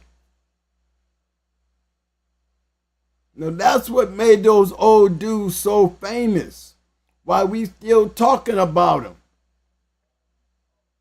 Why we always find ourselves going way back there where they was at. Because it's very important to know. It really is. You know, and then to see, you know, here's not a known kennel, but look at this bulldog here. We can speak about this bulldog and know he was a bulldog. Don't know much about the Biloxi boys. Don't know nothing much about that, but we know Millbuster, we know Otter. Then you got the Cajun country. This Tim going down there in the Cajun country, down there in Biloxi, Mississippi and shit. And to go down there and go 3 hours and 12 minutes, you know, they bought a bulldog. You see what I'm saying? Okay, let me find. Yeah, I can go up here. You know, we now last week we seen a whole bunch of. We saw a whole bunch of bad company. You know what I mean? But here's another one I like to speak on. You know, here's another dog that was up there in the Great Lakes. You know, and that was still up there around that Buffalo, New York area. You know, good dog. Let me see if I can move his match report just a little where y'all can see it. Now, you don't see much on that, right? Bred in the South, but he was done down in the Great Lake area. But I can guarantee you this. He got 2 matches, if you notice, in the same book. January, February 90, page 30. January, February 90, page 18.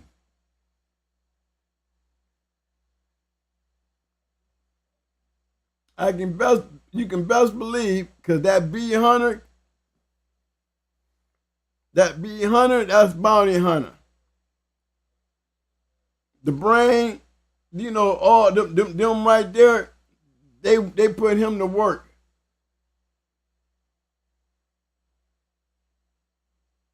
32, 49, in an hour and 10.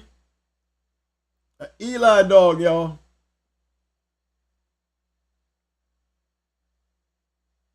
An Eli dog.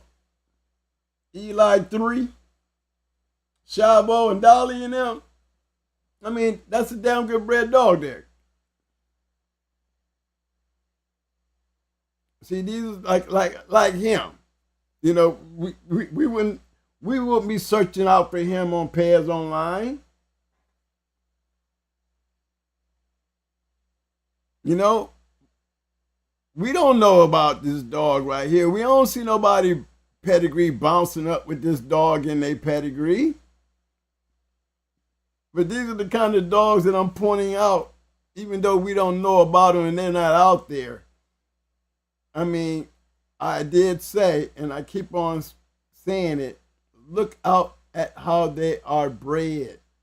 Respect that part right there. Look at how they're bred, and don't forget, look at their pedigree, look at their matches. Anytime I see a champion with a nice pedigree, I salute them. I salute them because every time I see it, it just solidifies the fact that when I say most great good bulldogs have great good pedigrees. And I'm not talking about guys, let's not forget, I am talking about my time, my world. Our expectations of what I'm talking about. When I look at this great pedigree and then I see this bulldog, knowing he's up in an area with Starman and Bad Company and them boys wasn't no easy walkthroughs either, but just to know you got a bulldog out there that was winning with a great pedigree. You know what I'm saying? Most of them do. Here's another one, and let me see if I can get it up one more time. Maybe I can get it up a little higher. I just want y'all to see this one. This one right here is a good one. If I can get it up, I'll try to. Hold on. I'm a little far from it. Let me see if I can.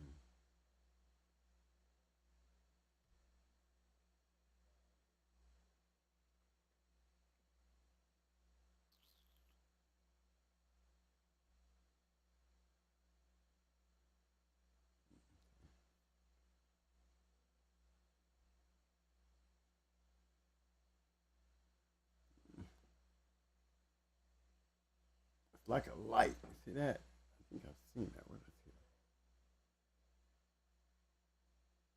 Yeah, it's that light. Let me see if I can put some light on it.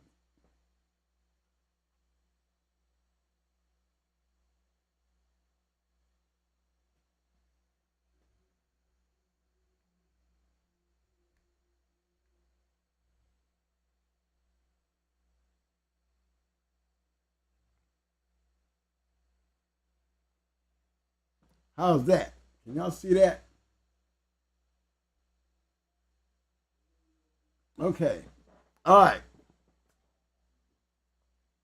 I know y'all saying, well, what's up with this one, twin? Well, I just wanted y'all to show y'all, here's another Pat Patrick breeding, down there in the Texas Express. I don't know a lot of you guys heard of them, but they was a pretty big camp too. They was down there in that Texas area, but just imagine, look at that. That's 89 and 90. They sitting up there with dogs off of Boy Bob. That was the part that I wanted to trip on y'all about. They got a male off of Boy Bob. One of those registered merit points that Boy Bob got. a little black bitch, 27 pounds. No, she had to be a hailstorm. No, that dog had to be a hailstorm. You don't see no major names in there, but this respect Texas like you respect the Cajun game and boys up there in the Cajun. And the fact you got those good referees there, that means a lot to me. In Texas Express, they got out there. So, we can't pick and choose who we want. It's just a privilege for those guys that's down there in that lost category. At least they didn't say that they went into the Texas Express. They didn't win, but they did go into the Texas Express. Just because they lost, you'd be like, well, Texas Express didn't beat nobody. But man, how many of these things can I point out to you that it's like, respect the losers though, because I'm pretty sure they didn't go in there with the intentions to lose. And that gives them more heart than it gives the guys who are standing on the outside talking about they ain't beat shit. Let a person like myself speak up on shit like that when you out there and you playing in that life and in that world. And, if I say it, they can call me out and I would just have to prove a point. I'd rather hear from somebody who's willing to put one against me than to sit there and listen to somebody who ain't got shit to put on me. You know what I'm saying? I'd rather have that argument with somebody to say, well, twin, what you got for him? And I'd be ready to oblige that argument right along with him to show him, compared to somebody that's telling me, that this champion Midnight Dog didn't beat shit. Even though he comes off of Boy Bob, he made the journal. He got good recognized referees. He's a standout to me. But I just wanted to point that out, especially when it comes to competition. I look at the dog and I still say, I'm paying attention to the losers. Why the losers? Because they did not go in there to go into Midnight with the intention to lose to Midnight. So let's respect those losers down there. And that goes to every loser that you see in these books, because without them losing, these dogs wouldn't be here in this book.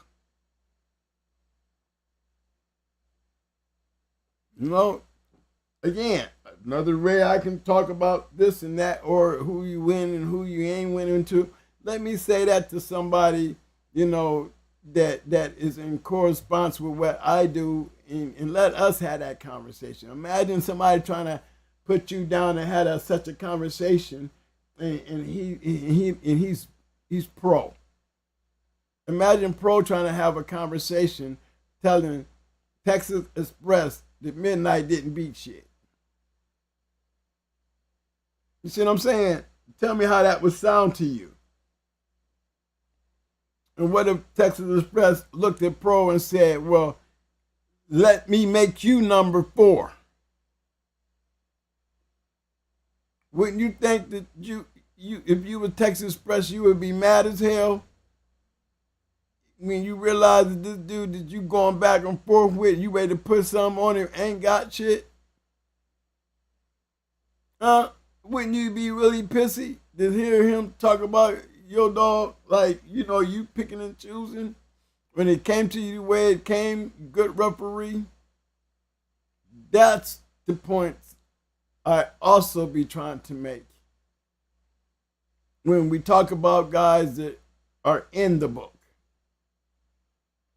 I'd rather be talking and pointing out the least Texas Express could talk about Midnight and say he in the book.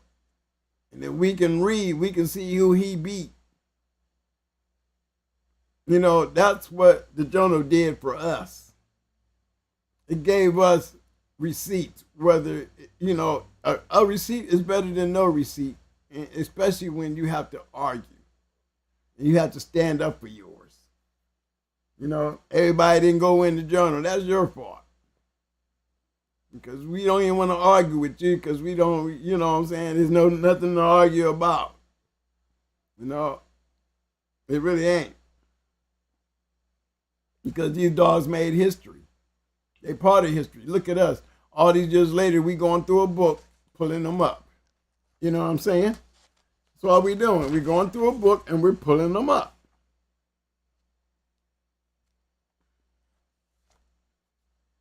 There go Triple M's Panther right there.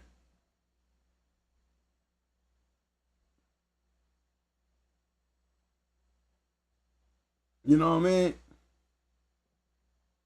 The 3M's won 3 against good competition. A black and white dog from a Jeep. Triple breeding. Chabru breeding. Okay. Well, there go Triple M in there right there. Now, all good refs, but let's look at the time. Both Buffalo Soldier. So you know they're traveling. You know they're traveling. You see they moving around the country. Man, been on this show. You know, you already know he been on the show. 88, 89, 90. Come on now. And see, y'all be forgetting these type of guys being on the show. You know what I'm saying? Sitting up there with their ROMs. Yeah, Smiley and Miss K, both of them registered merits. You know what I mean? High standards, high class, dog men. Way back in the day. And this is, I mean, his daddy was around. You go back further than that. You know, Hellcat, Ernie, okay, they got a couple good ones up in here. You know, remember they was in a book where they won 17 straight before Melon had knocked them off. They knocked the sparks out their ass. 17 straight before they lost. Yep, that was well, I would have to say. It was the one litter, but they 17 wins. They was out there, had a couple of them out there. Yeah, just wanted to point that out to you guys. All right, let me see. Let me give y'all some FaceTime for a minute. Yeah, guys. I wanted to definitely stand on that one right there. And the reason why I want to stand on that one because he's been on the show. That was one of the reasons why I wanted him up there because he's been on the show. No, I'm trying to find this one.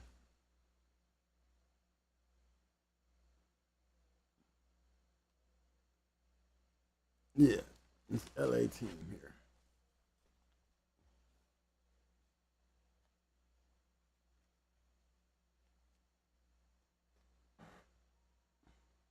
All right, here's one that I just wanted to bring to your attention. Some more of that Eli stuff. You know what I mean? Remember back then, yes, they was pretty good dogs, y'all. I'm not hiding that fact. I'm pointing it out to y'all. I'm just putting it out here where you can see it. 87, 88, 89, 90.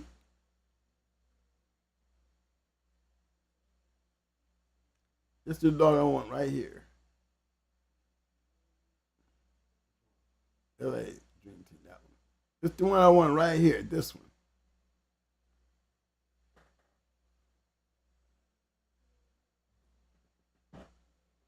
All right. They talk that stuff about that soul stuff. Oh, Rick Sorrell's Boomerang line. The part that's not Boomerang is also from Maurice Carver, bred by Ronnie Duhan. Campaign in the Southwest.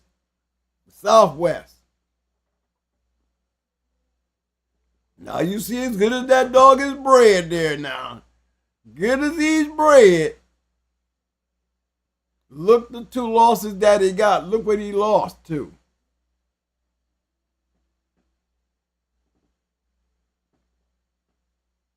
You know what I'm saying? The 2 losses, look who he lost to. Both of them had recognized referee. Uh, the titty in the local boys, that should have been a one there. Just letting you know. But the dog lost to two great kennels. One being a champion, going an hour and 16. And then the next one, he lose at 26. But it's the level of the competition. You cannot shy away from the level of the competition. You know what I'm saying? Now that I know that shouldn't turn your heads away from looking at sorrel dogs. You can't find one better bred than that one. So you want to see a nice old sorrel dog, and LA Dream Team was some good dog men, but just wanted to point that out.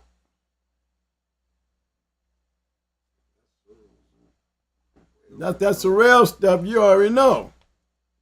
You know what I mean? That's the real stuff.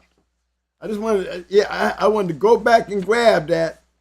You know, that was one of them ones that I skid by and just wanted to come back there and just grab it to make sure you guys saw that. Okay, let me move on. I'm just gonna go through a couple of these because I said I was gonna go through a couple of them tonight. I like y'all to go through these with me, man. So I mean, come on. There's activity if you dive down into the dark with me and see this. Here's a nice one right here, right down here in Florida.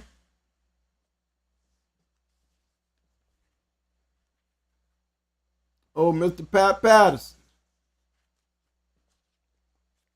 No, I mean, he lived right down here close to me. I would love to get him on the show, but you know, he got so much shit to say. He got to wait till people die.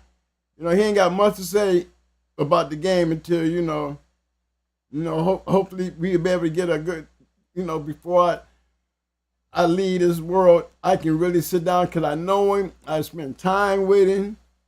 You know, I just want a nice story from him. Because that's the early part of the shit. That's the early part. You see Headhunter, he down here with us. That's the headhunter that got the damn animal control dude that's always bugging after me. Old headhunter. He's a vet, so.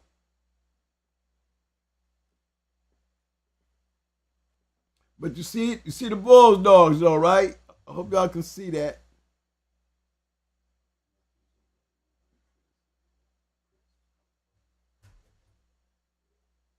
Can they see it?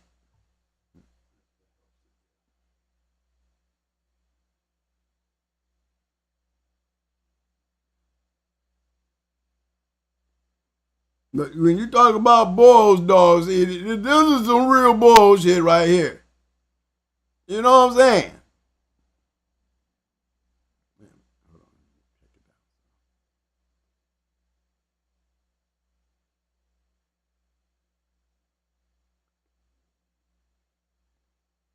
Back then, this is what the Bulls dogs was looking like.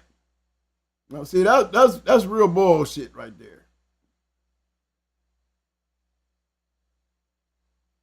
And you see the times. We'll go in there and break, and that's what they were known for. You tell me.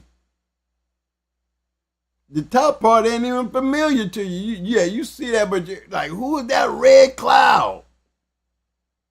Ronnie Bull was producing killers. That's what he's expected to be producing. See, that's one thing that I was always saying about the Boyles brand. This is a Boyles brand dog right here. This is a Ronnie Boyles dog.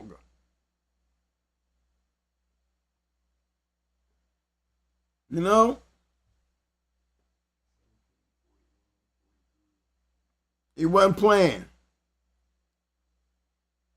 All right. let me move on down and show you some more some of this old stuff. Dogs that y'all know we be showing you.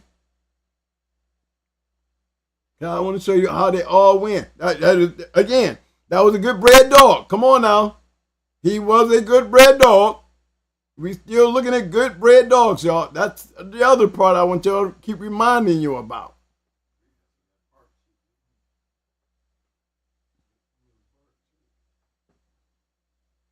Yeah. That's some snooty shit. Yeah. No more Eli stuff. Lawson's Red Ed. There's one of his all-around points here.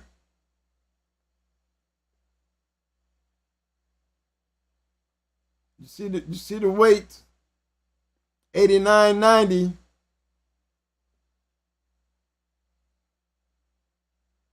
No. Again, dogs show they can win short, and they can go a little long.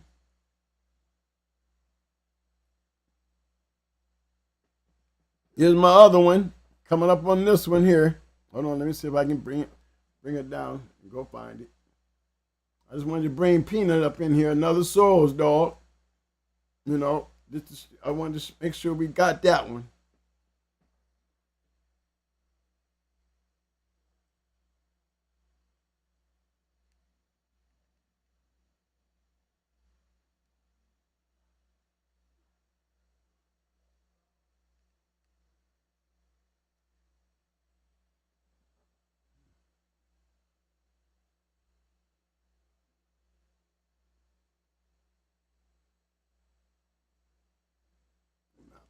Just a little so we can see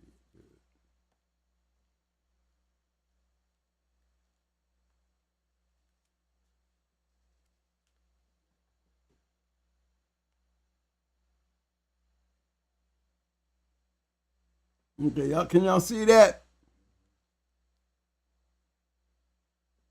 Now, I want y'all to read that. And I'll read it with you. Here's another one, bred by Ronnie Duhan from a Rick Sorrell bloodline. One more generation would make it clear that this is a pure Carver bloodline. One heard 3 in the tough Louisiana, Mississippi, Texas area. Now, even though you don't see no ones, you don't see no stars, you gotta respect the Louisiana, Mississippi, Texas area. But you ain't getting nothing for free down in there. And there was a lot of that down in there. There was a lot of that down in there. A lot of it down in there. And this is what makes the Sorrel dogs so notable. This is why we still talk about Rodney Duhan. This is the kind of shit that he was producing. 27, 26, got an hour and 21 in him to win in a tough area as such. Took him 1 year to do it.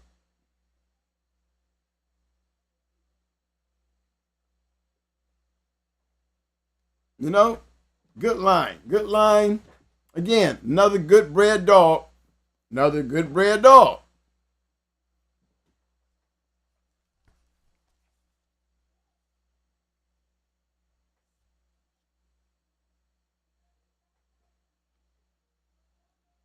I had to bring this one to the table. You know why I brought this one to the table, really, y'all? Because do anybody see in there? I always say I very seldom found one that I saw that he lost.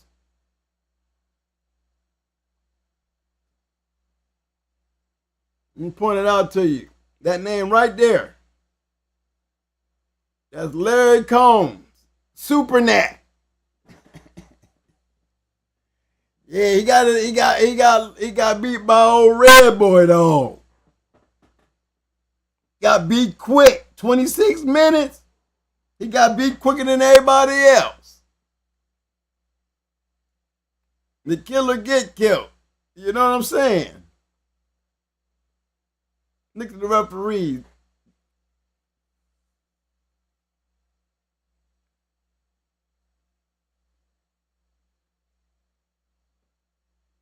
I wonder if that was Dave Miller there.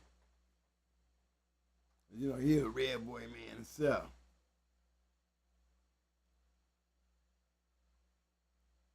But look, he lost.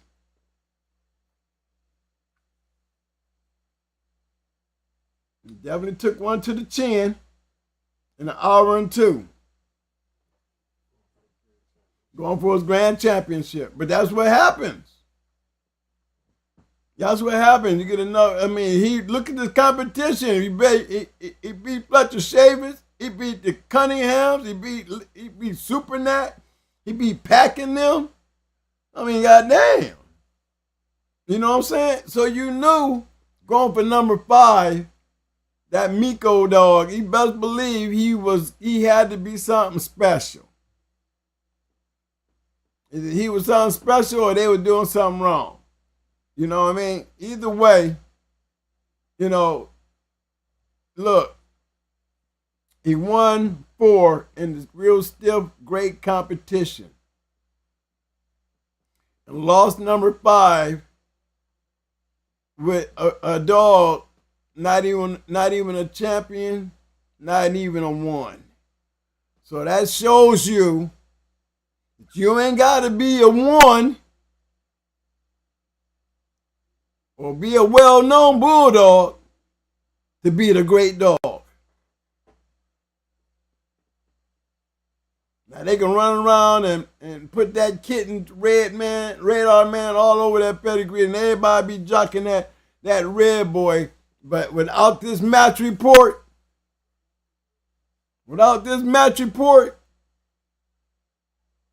we can talk about he beat Shavers, Cunninghams, and Supernat in Pack and them. But he lost to a nobody for number 5. Did that change his greatness? To those who don't do dogs and stand on the outside and talk shit, they'll talk shit about that. But for us respectful dog man to know the numbers don't mean nothing to that dog because he cannot read.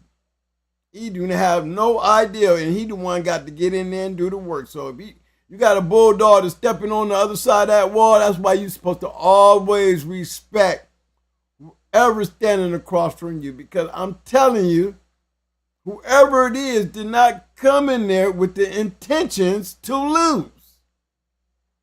Even though they do lose, here's a fine example of a nobody who beat a dog that was whooping everybody. All the right everybody's.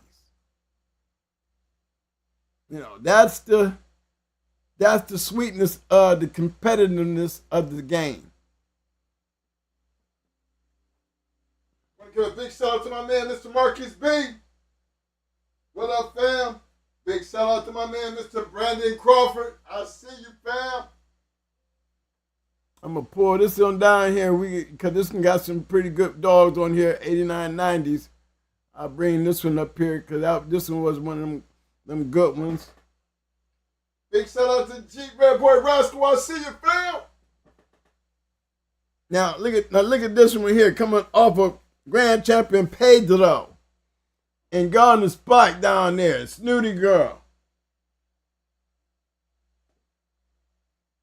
You know, that's that North Carolina cross right there. Look what it said. Popular bloodlines of the late 80s.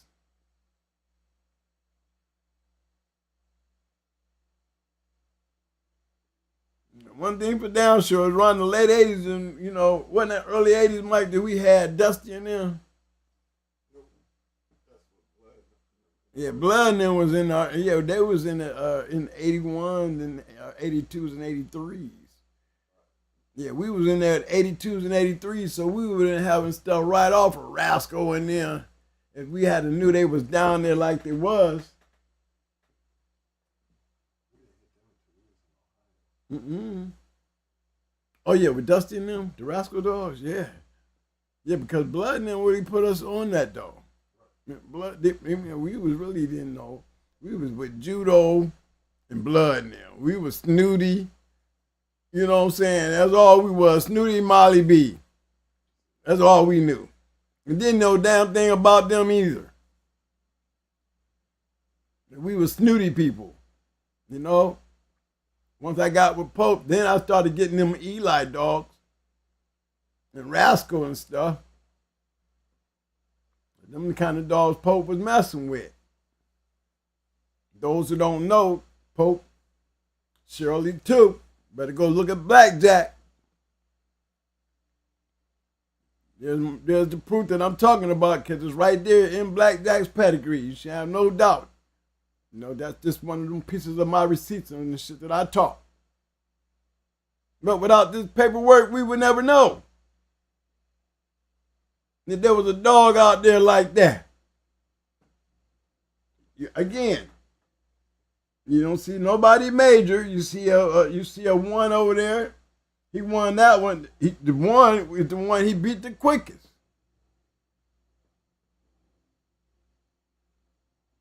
You know what I'm saying? But again, without the report, without them 3 people down there, we would never know how Grand Champion Pedro got one of his. This is one of Grand Champion Pedro's ROM points.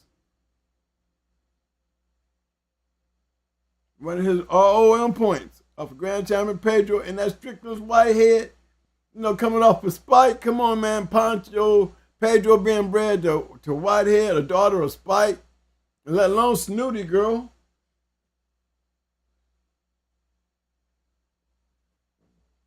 And that's an Atlas Brewer dog right there. That's old Atlas.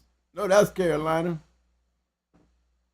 And here's one more here. This is one of them down in that area. Bet y'all ain't knew one of them kind was out here running around back then. Yeah, you can't get more Kobe than that.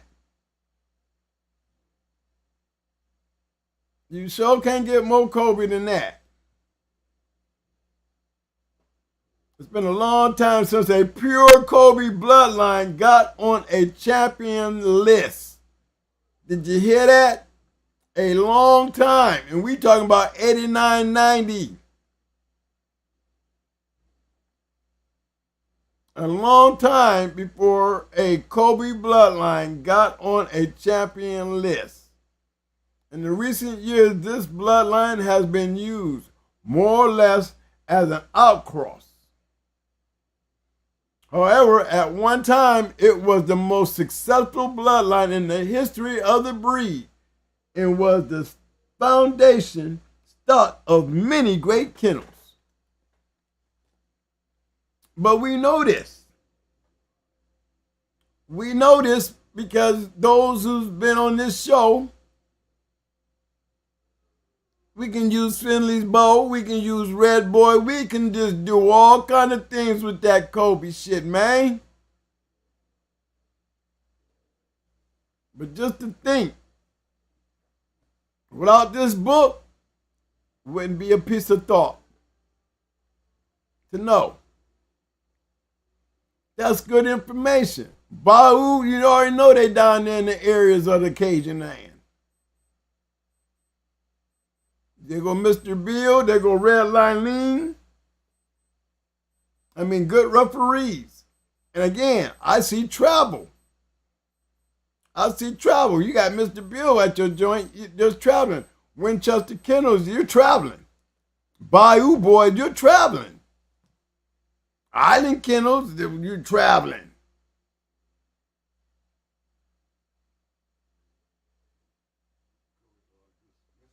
I mean, running through them. 16. You go into Winchester, go 49. Okay? Everybody else trash. Well, she was treating them like trash. You can't call the dogs trash like, when you get beat that quick, you just messing with a damn pepper or a shady lady. This dog was a killer. You know this Kobe dog was a killer. You know it. They put a half a pound on her, put on a good kennel, and he still lasted 49 minutes. But you best believe they knew who they was going into when they went after her. I can bet you that. Again, another great pedigree. Another great pedigree. I'm gonna do one more, y'all. I'm gonna close it out for tonight, and we'll try. I'm gonna continue this until I get through it. But there's just one more that I wanted to jump up on here right quick before we walk away from it. And I just wanted to put this one up here so y'all can just be like, twin, yeah. I just felt like y'all needed to see this. We talks about that Boyle shit. We talk about it. We even talk about Reno. One of them dogs is real good up in there. And them line of Boyle's dogs. He ain't even an all-whim yet. But this dog was so bad. He was so bad. I'm going to tell you now, pay close attention when I tell you this part of it about Reno. You can tell when Reno finally got himself into some hands of some good dog men that knew what the hell they was doing. And I'm pretty sure somebody grabbed old Lee and pulled him off to the side and probably told him, man, you don't even know what the hell you doing. Because look at his weight. The first one he lost when he went in the champion Flint. At 36, he went 2 hours. A Boyle's dog going 2 hours? Never heard of it. At 36.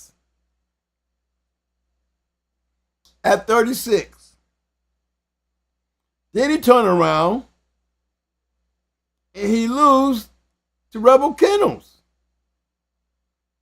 And it does say Rebel Kennels. That's 2 good kennels that he lost.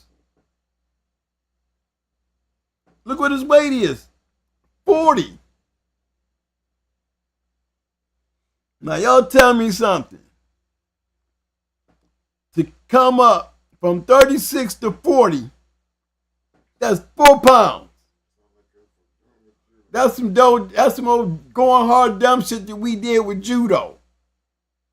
Going in there with judo at damn near 43, 44, a 35-pound match dog. They come all the way down 4 pounds at 40 and still lost. So now they come down to 43 and now they're starting to win. So you mean to tell me you was damn near 7 pounds off? 7 pounds off one of the great dogs that y'all see, Leeds Reno. Now, that is Leeds Reno, Windy City Reno, that Reno. Yeah. And if you notice, he came back, beat Rebel, then he beat Sergeant Slaughter. You know what I'm saying? Then turn around and beat Rambo. All recognized kennels. 6 added pounds, 6 to 7 pounds added, showed you a totally different dog. And he's a registered man, I'm pretty sure.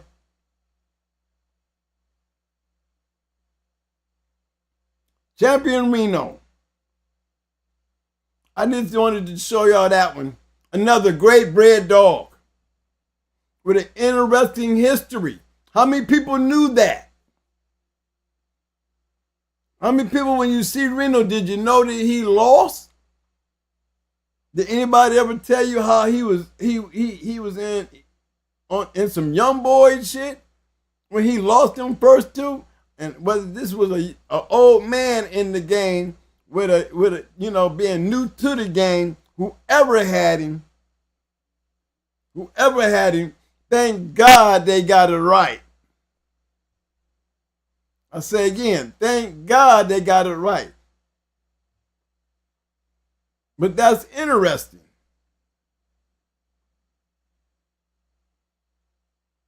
You lose your first two, ain't had no business losing them. To finally make it right and get it right. Basically what we did with judo, right, Mike? Same shit. Same shit. We did judo the same damn way, made our mistakes, but we redeemed ourselves. It's all in the learning game, fellas. All in the learning game. Okay, that's it, Mike. I'm gonna go back to some FaceTime, guys. Anybody got y'all? If y'all remember the dogs, y'all based on the dogs that we seen tonight. Anybody want to choose dog of the night?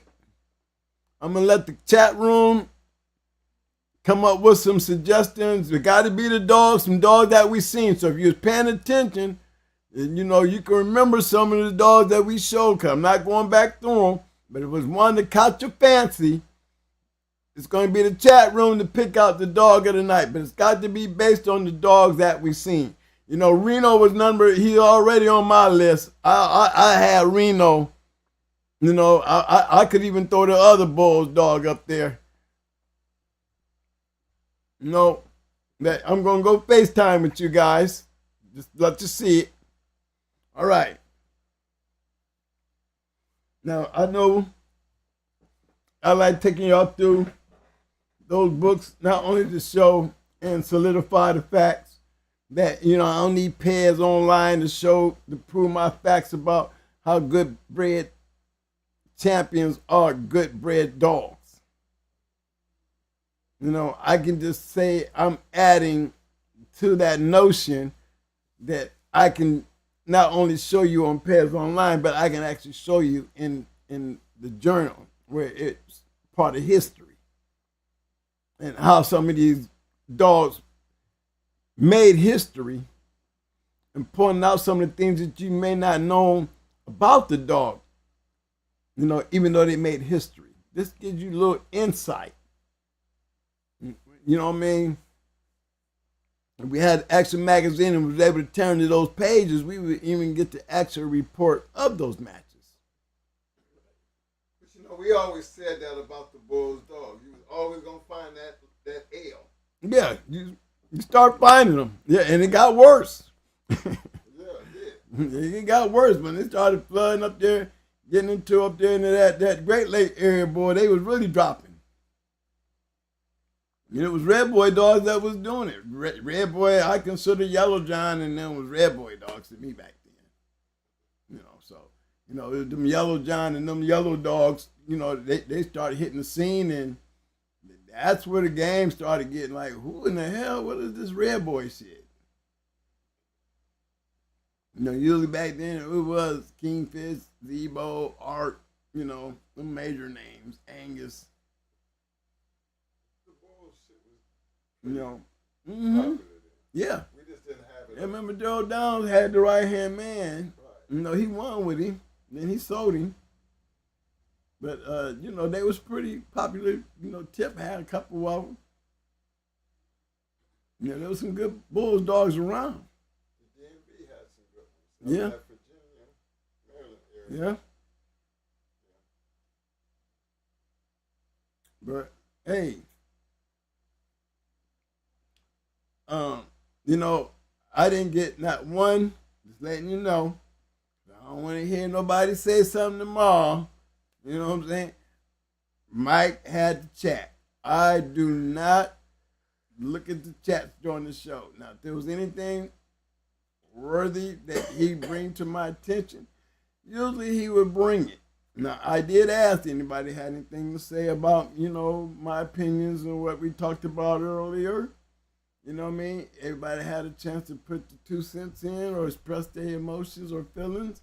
I didn't hear none of that. So I really hope you don't have much to say about it tomorrow without at least giving me a chance to, here you come to me with it before you want to go out there and tell the world. Then I might take that personal and come back with some vengeance because I gave you opportunity to come to me with it so I could explain it to you. We're going to debate. We debated where you heard it.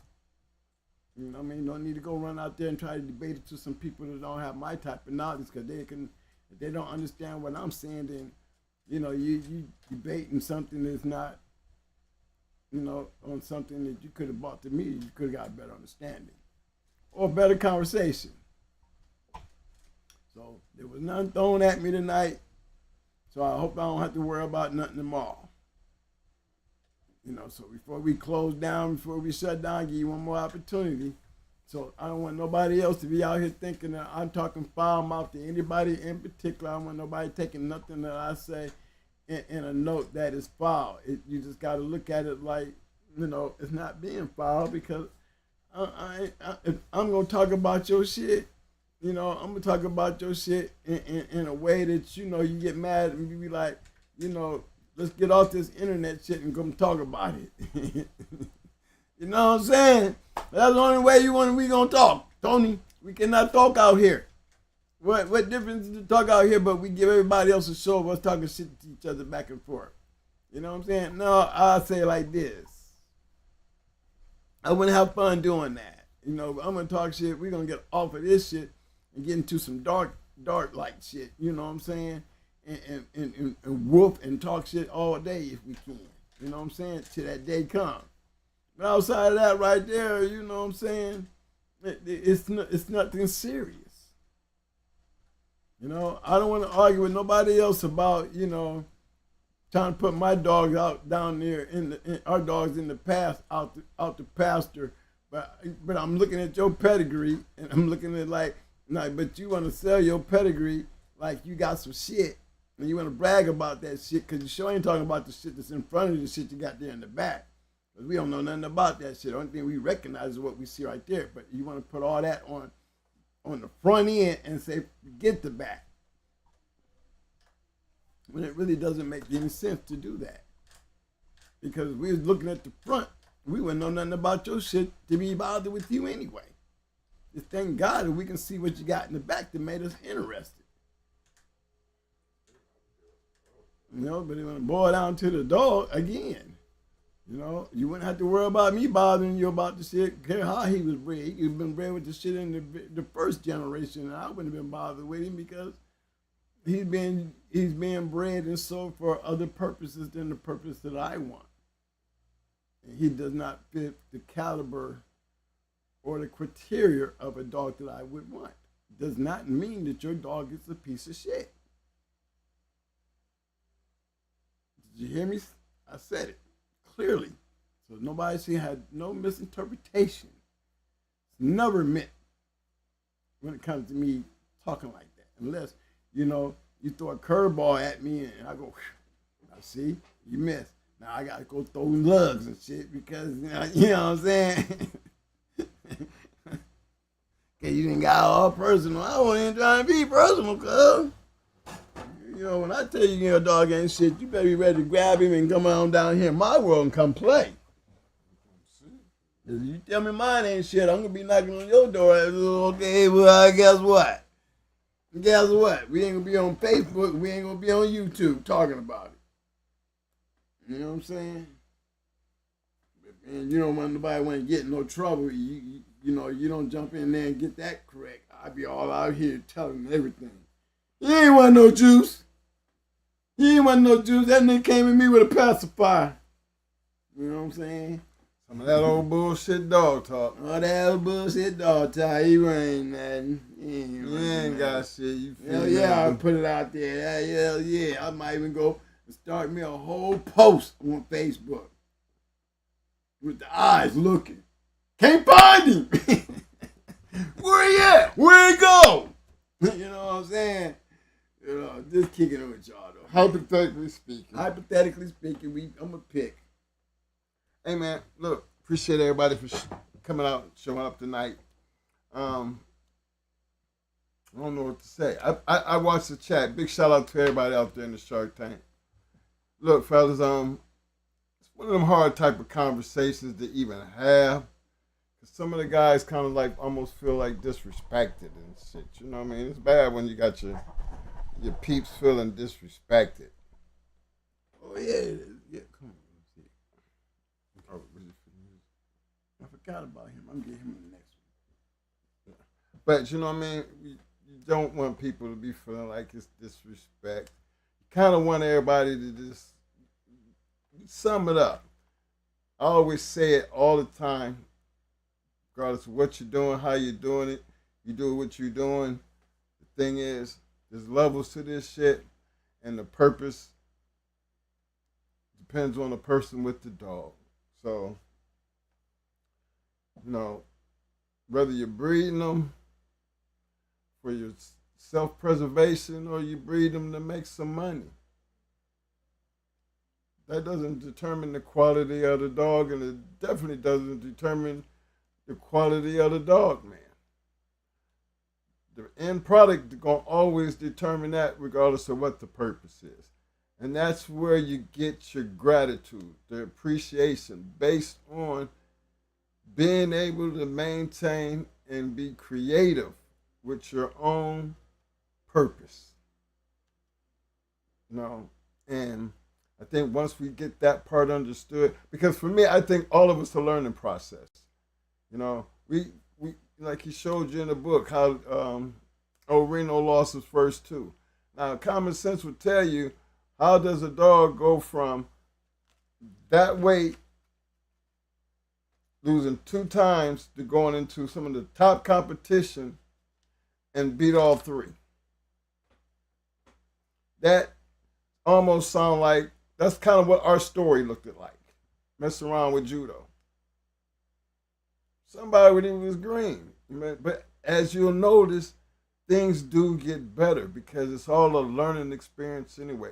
We talk about the past and we try to bring y'all into the world of what was actually going on in the books. Because the books are actually, there are record keepers. They were the ones who, you know, took all that information and made it, just by having it, made things available so you could see. That's what I liked about the journal. That's what I liked about the American Game Dog Times. Because without it, just think, without it, where would you be at? That's why we want you to support everybody who, from Schoolboy, everybody who has something that's going to help with your knowledge and these dogs. You know, I see Buck City's magazine is back out there. You know, I haven't got a chance to get into him yet, but hey, he's no different than anybody else when it comes down to promoting. You know, you get the books. Don't talk shit because it's Buck City. No, you get the books because it's information. That information is very damn important. You want to get other people's views. You don't want to just get one people's views. Together book. I think PBK got a nice one out there. Yeah, PBK got a book out there. I mean, don't have to like the guys, but then, hey, support them. That's my thing. You don't understand. They got more goals and balls than me and Mo do, because I can't even get Mo to start on a damn book with all the knowledge that he could do, preserve, if he would ever just sit down and just put a book together or just sit down and tell our life story. I think would be a million seller. And I ain't me just bragging on myself. I'm just thinking the kind of life I've had, I think it could be a movie. Because we can tell the whole and portray the story. Nothing's better than seeing, you know what I'm saying? So, but here these guys, they got books and their experiences, and I think it's important that you support them because that's the only way you get better. We never told y'all that we just had one mentor. We never, ever, at no time during our whole Bulldog career and talking about it, did you ever say we only had one person who attributed to our being in the game with success? We told you we had a lot of them. And believe it or not, until you find yourself in a situation, whether, whichever role purpose you choose, the more information you get, the more you apply the information that you get, the better person that you're going to be, and the more knowledgeable you're going to be based on your own experience with the American Pit Bull Terrier. And that's all I got to say about the situation. Anything you want to add to? Hey, I just want to give a big shout out to everybody who showed up and showed out. Hey, y'all, don't forget to hit the like button. Don't forget to hit the subscribe button. And before we get up out of here, I need y'all to help me out. You know what I'm saying? Because if you believe in what we're saying, you understand where we're coming from, and then you can accept it. Why don't you help me out and give me some damn thumbs up, thumbs up, thumbs up, thumbs up.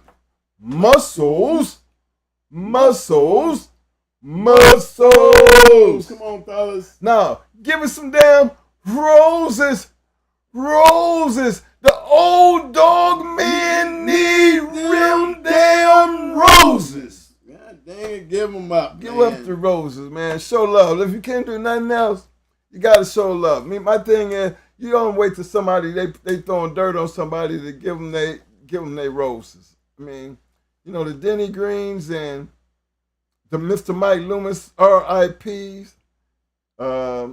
We just lost old big boy. What was his name, Big Thicket. Yeah, Big Thicket, yeah. RIP to Big Thicket. They look, man. If nobody's left to tell their story, right? Like, Mike Loomis had a great story. Mr. Denny Green, great story. Then I didn't know him personally. I can't sit there and talk about their story. But I use that as a reason why I talk about the people that we talk about in our story. Because we keep reminding y'all, we're not going to let them just die off. For me, the great Mike Loomis, who's telling this story? Who, Pro took advantage of the situation, but we never got the story. Who preserved the story? Another one, old man, old Big Thicket. Hell of a dog man. You always hear us talk about him. But you can't take away from the fact that, hey, he was a great damn dog man. If we stop talking about him, he just gonna just disappear. Yeah, them people need their roses. Them people need their respect, because them people you're gonna find a whole lot in these books. As a reminder, them people got a whole lot of history and receipts in these books. So, for all you ones, if you ever want to just sit down and just talk about the Don Mayfields and the Earl Tudors and the Richard Strattoners and the Crenshaws, somebody's telling their story, but there's a whole lot more that have a story that's worthy of talking about. And as you guys get older, and you start getting to our age, and you look back on the people that help you throughout your years and your experience, do them a favor and pass it forward. Don't let them forget them. If they have that important to you, you owe it to them to keep their name alive. Like Eli Monster, he's never going to let us forget about War Eagle. He's just not going to do it. And I love him I love him for that. Right down in the area, knew the man personally. Same thing with my man Tony Wade. They knew Harry very, very well. Not just, fly by night, but they knew the man personally. And he's one of them great dog men that I feel like he should never, ever be forgotten, because he was a dog man to the end. To the very end. And he should never be forgotten. So, feel me where I'm coming from? Yeah, you guys got to make your own history, but respect the history that's already been given to you. And basically, that's all we was trying to say tonight. You know, stop lying to yourself. Lying ain't never better than nobody. It's just something, you know, you're going to pull a Band-Aid off and then it's all going to blow up in your face. So I feel like keep it real. There's nothing wrong with keeping it real. And all we trying to do is just keep it real. So until Tuesday, I know Mo done start pulling up something again, so I don't know what he's trying to do. I'm going to let him go ahead and dive in before I shut him down. No, I'm gonna blow him away with this one.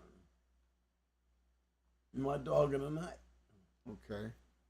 Go ahead and put him up and tell me what you want to say about your dog of the night. It's my dog of the night right there.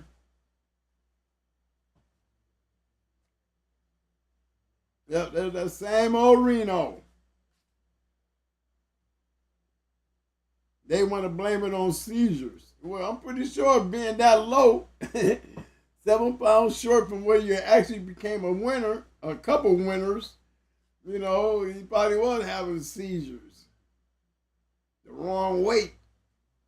You don't be having seizures and come back and win 6. Okay? Come on, who's going to get us to believe that one? All right? If you having seizures because y'all got his weight wrong. But there he is. The great Reno dog.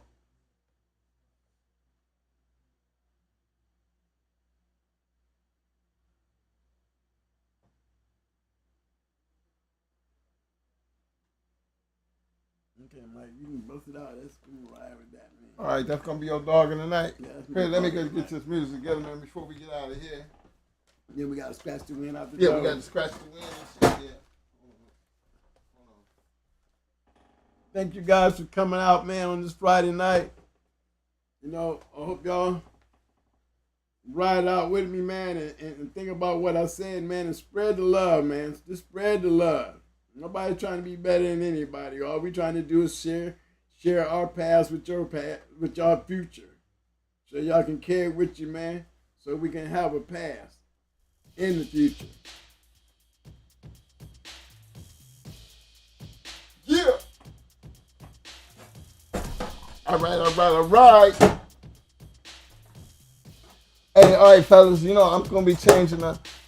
We got big things. Got big things coming up. You know, major changes. You know, I did tell y'all we were going to be winding down here.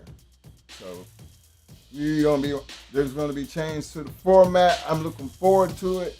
You know, this is the part I've been waiting on because I know I can see the end of the tunnel now. I think, you know, we do this last minute thing, go up work, and then, you know, gotta go do the dogs. Then you gotta come home, and then you gotta jump on the podcast. It's not that it's boring. It's just that we were excited at one time. You know, and before that excitement is gone, I'm even more excited because the things that we have accumulated over the last 3 years, you know, I get a chance to play in it and bring all that together and make, you know, and just let's write it out like this. I think it's going to be very amusing, and I think he's going to enjoy it because it's going to be funny. It's going to be very informational, but it's taking a whole bunch of videos and breaking them all down into some of the best moments, some of the best interviews, and then sum it all up for you guys. Because I don't want to be trying to do this, you know, without him, and I know he ain't trying to do that part without me. So we're going to do it while we're still together.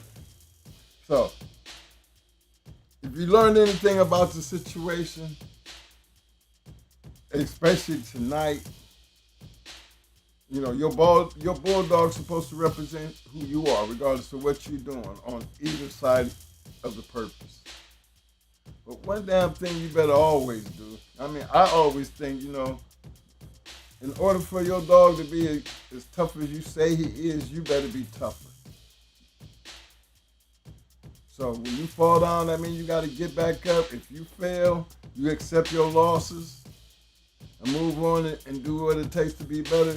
But man, don't ever sit there and just stand there.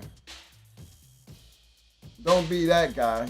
Don't be the one that just sit up there and be running your mouth talking, curse snapping.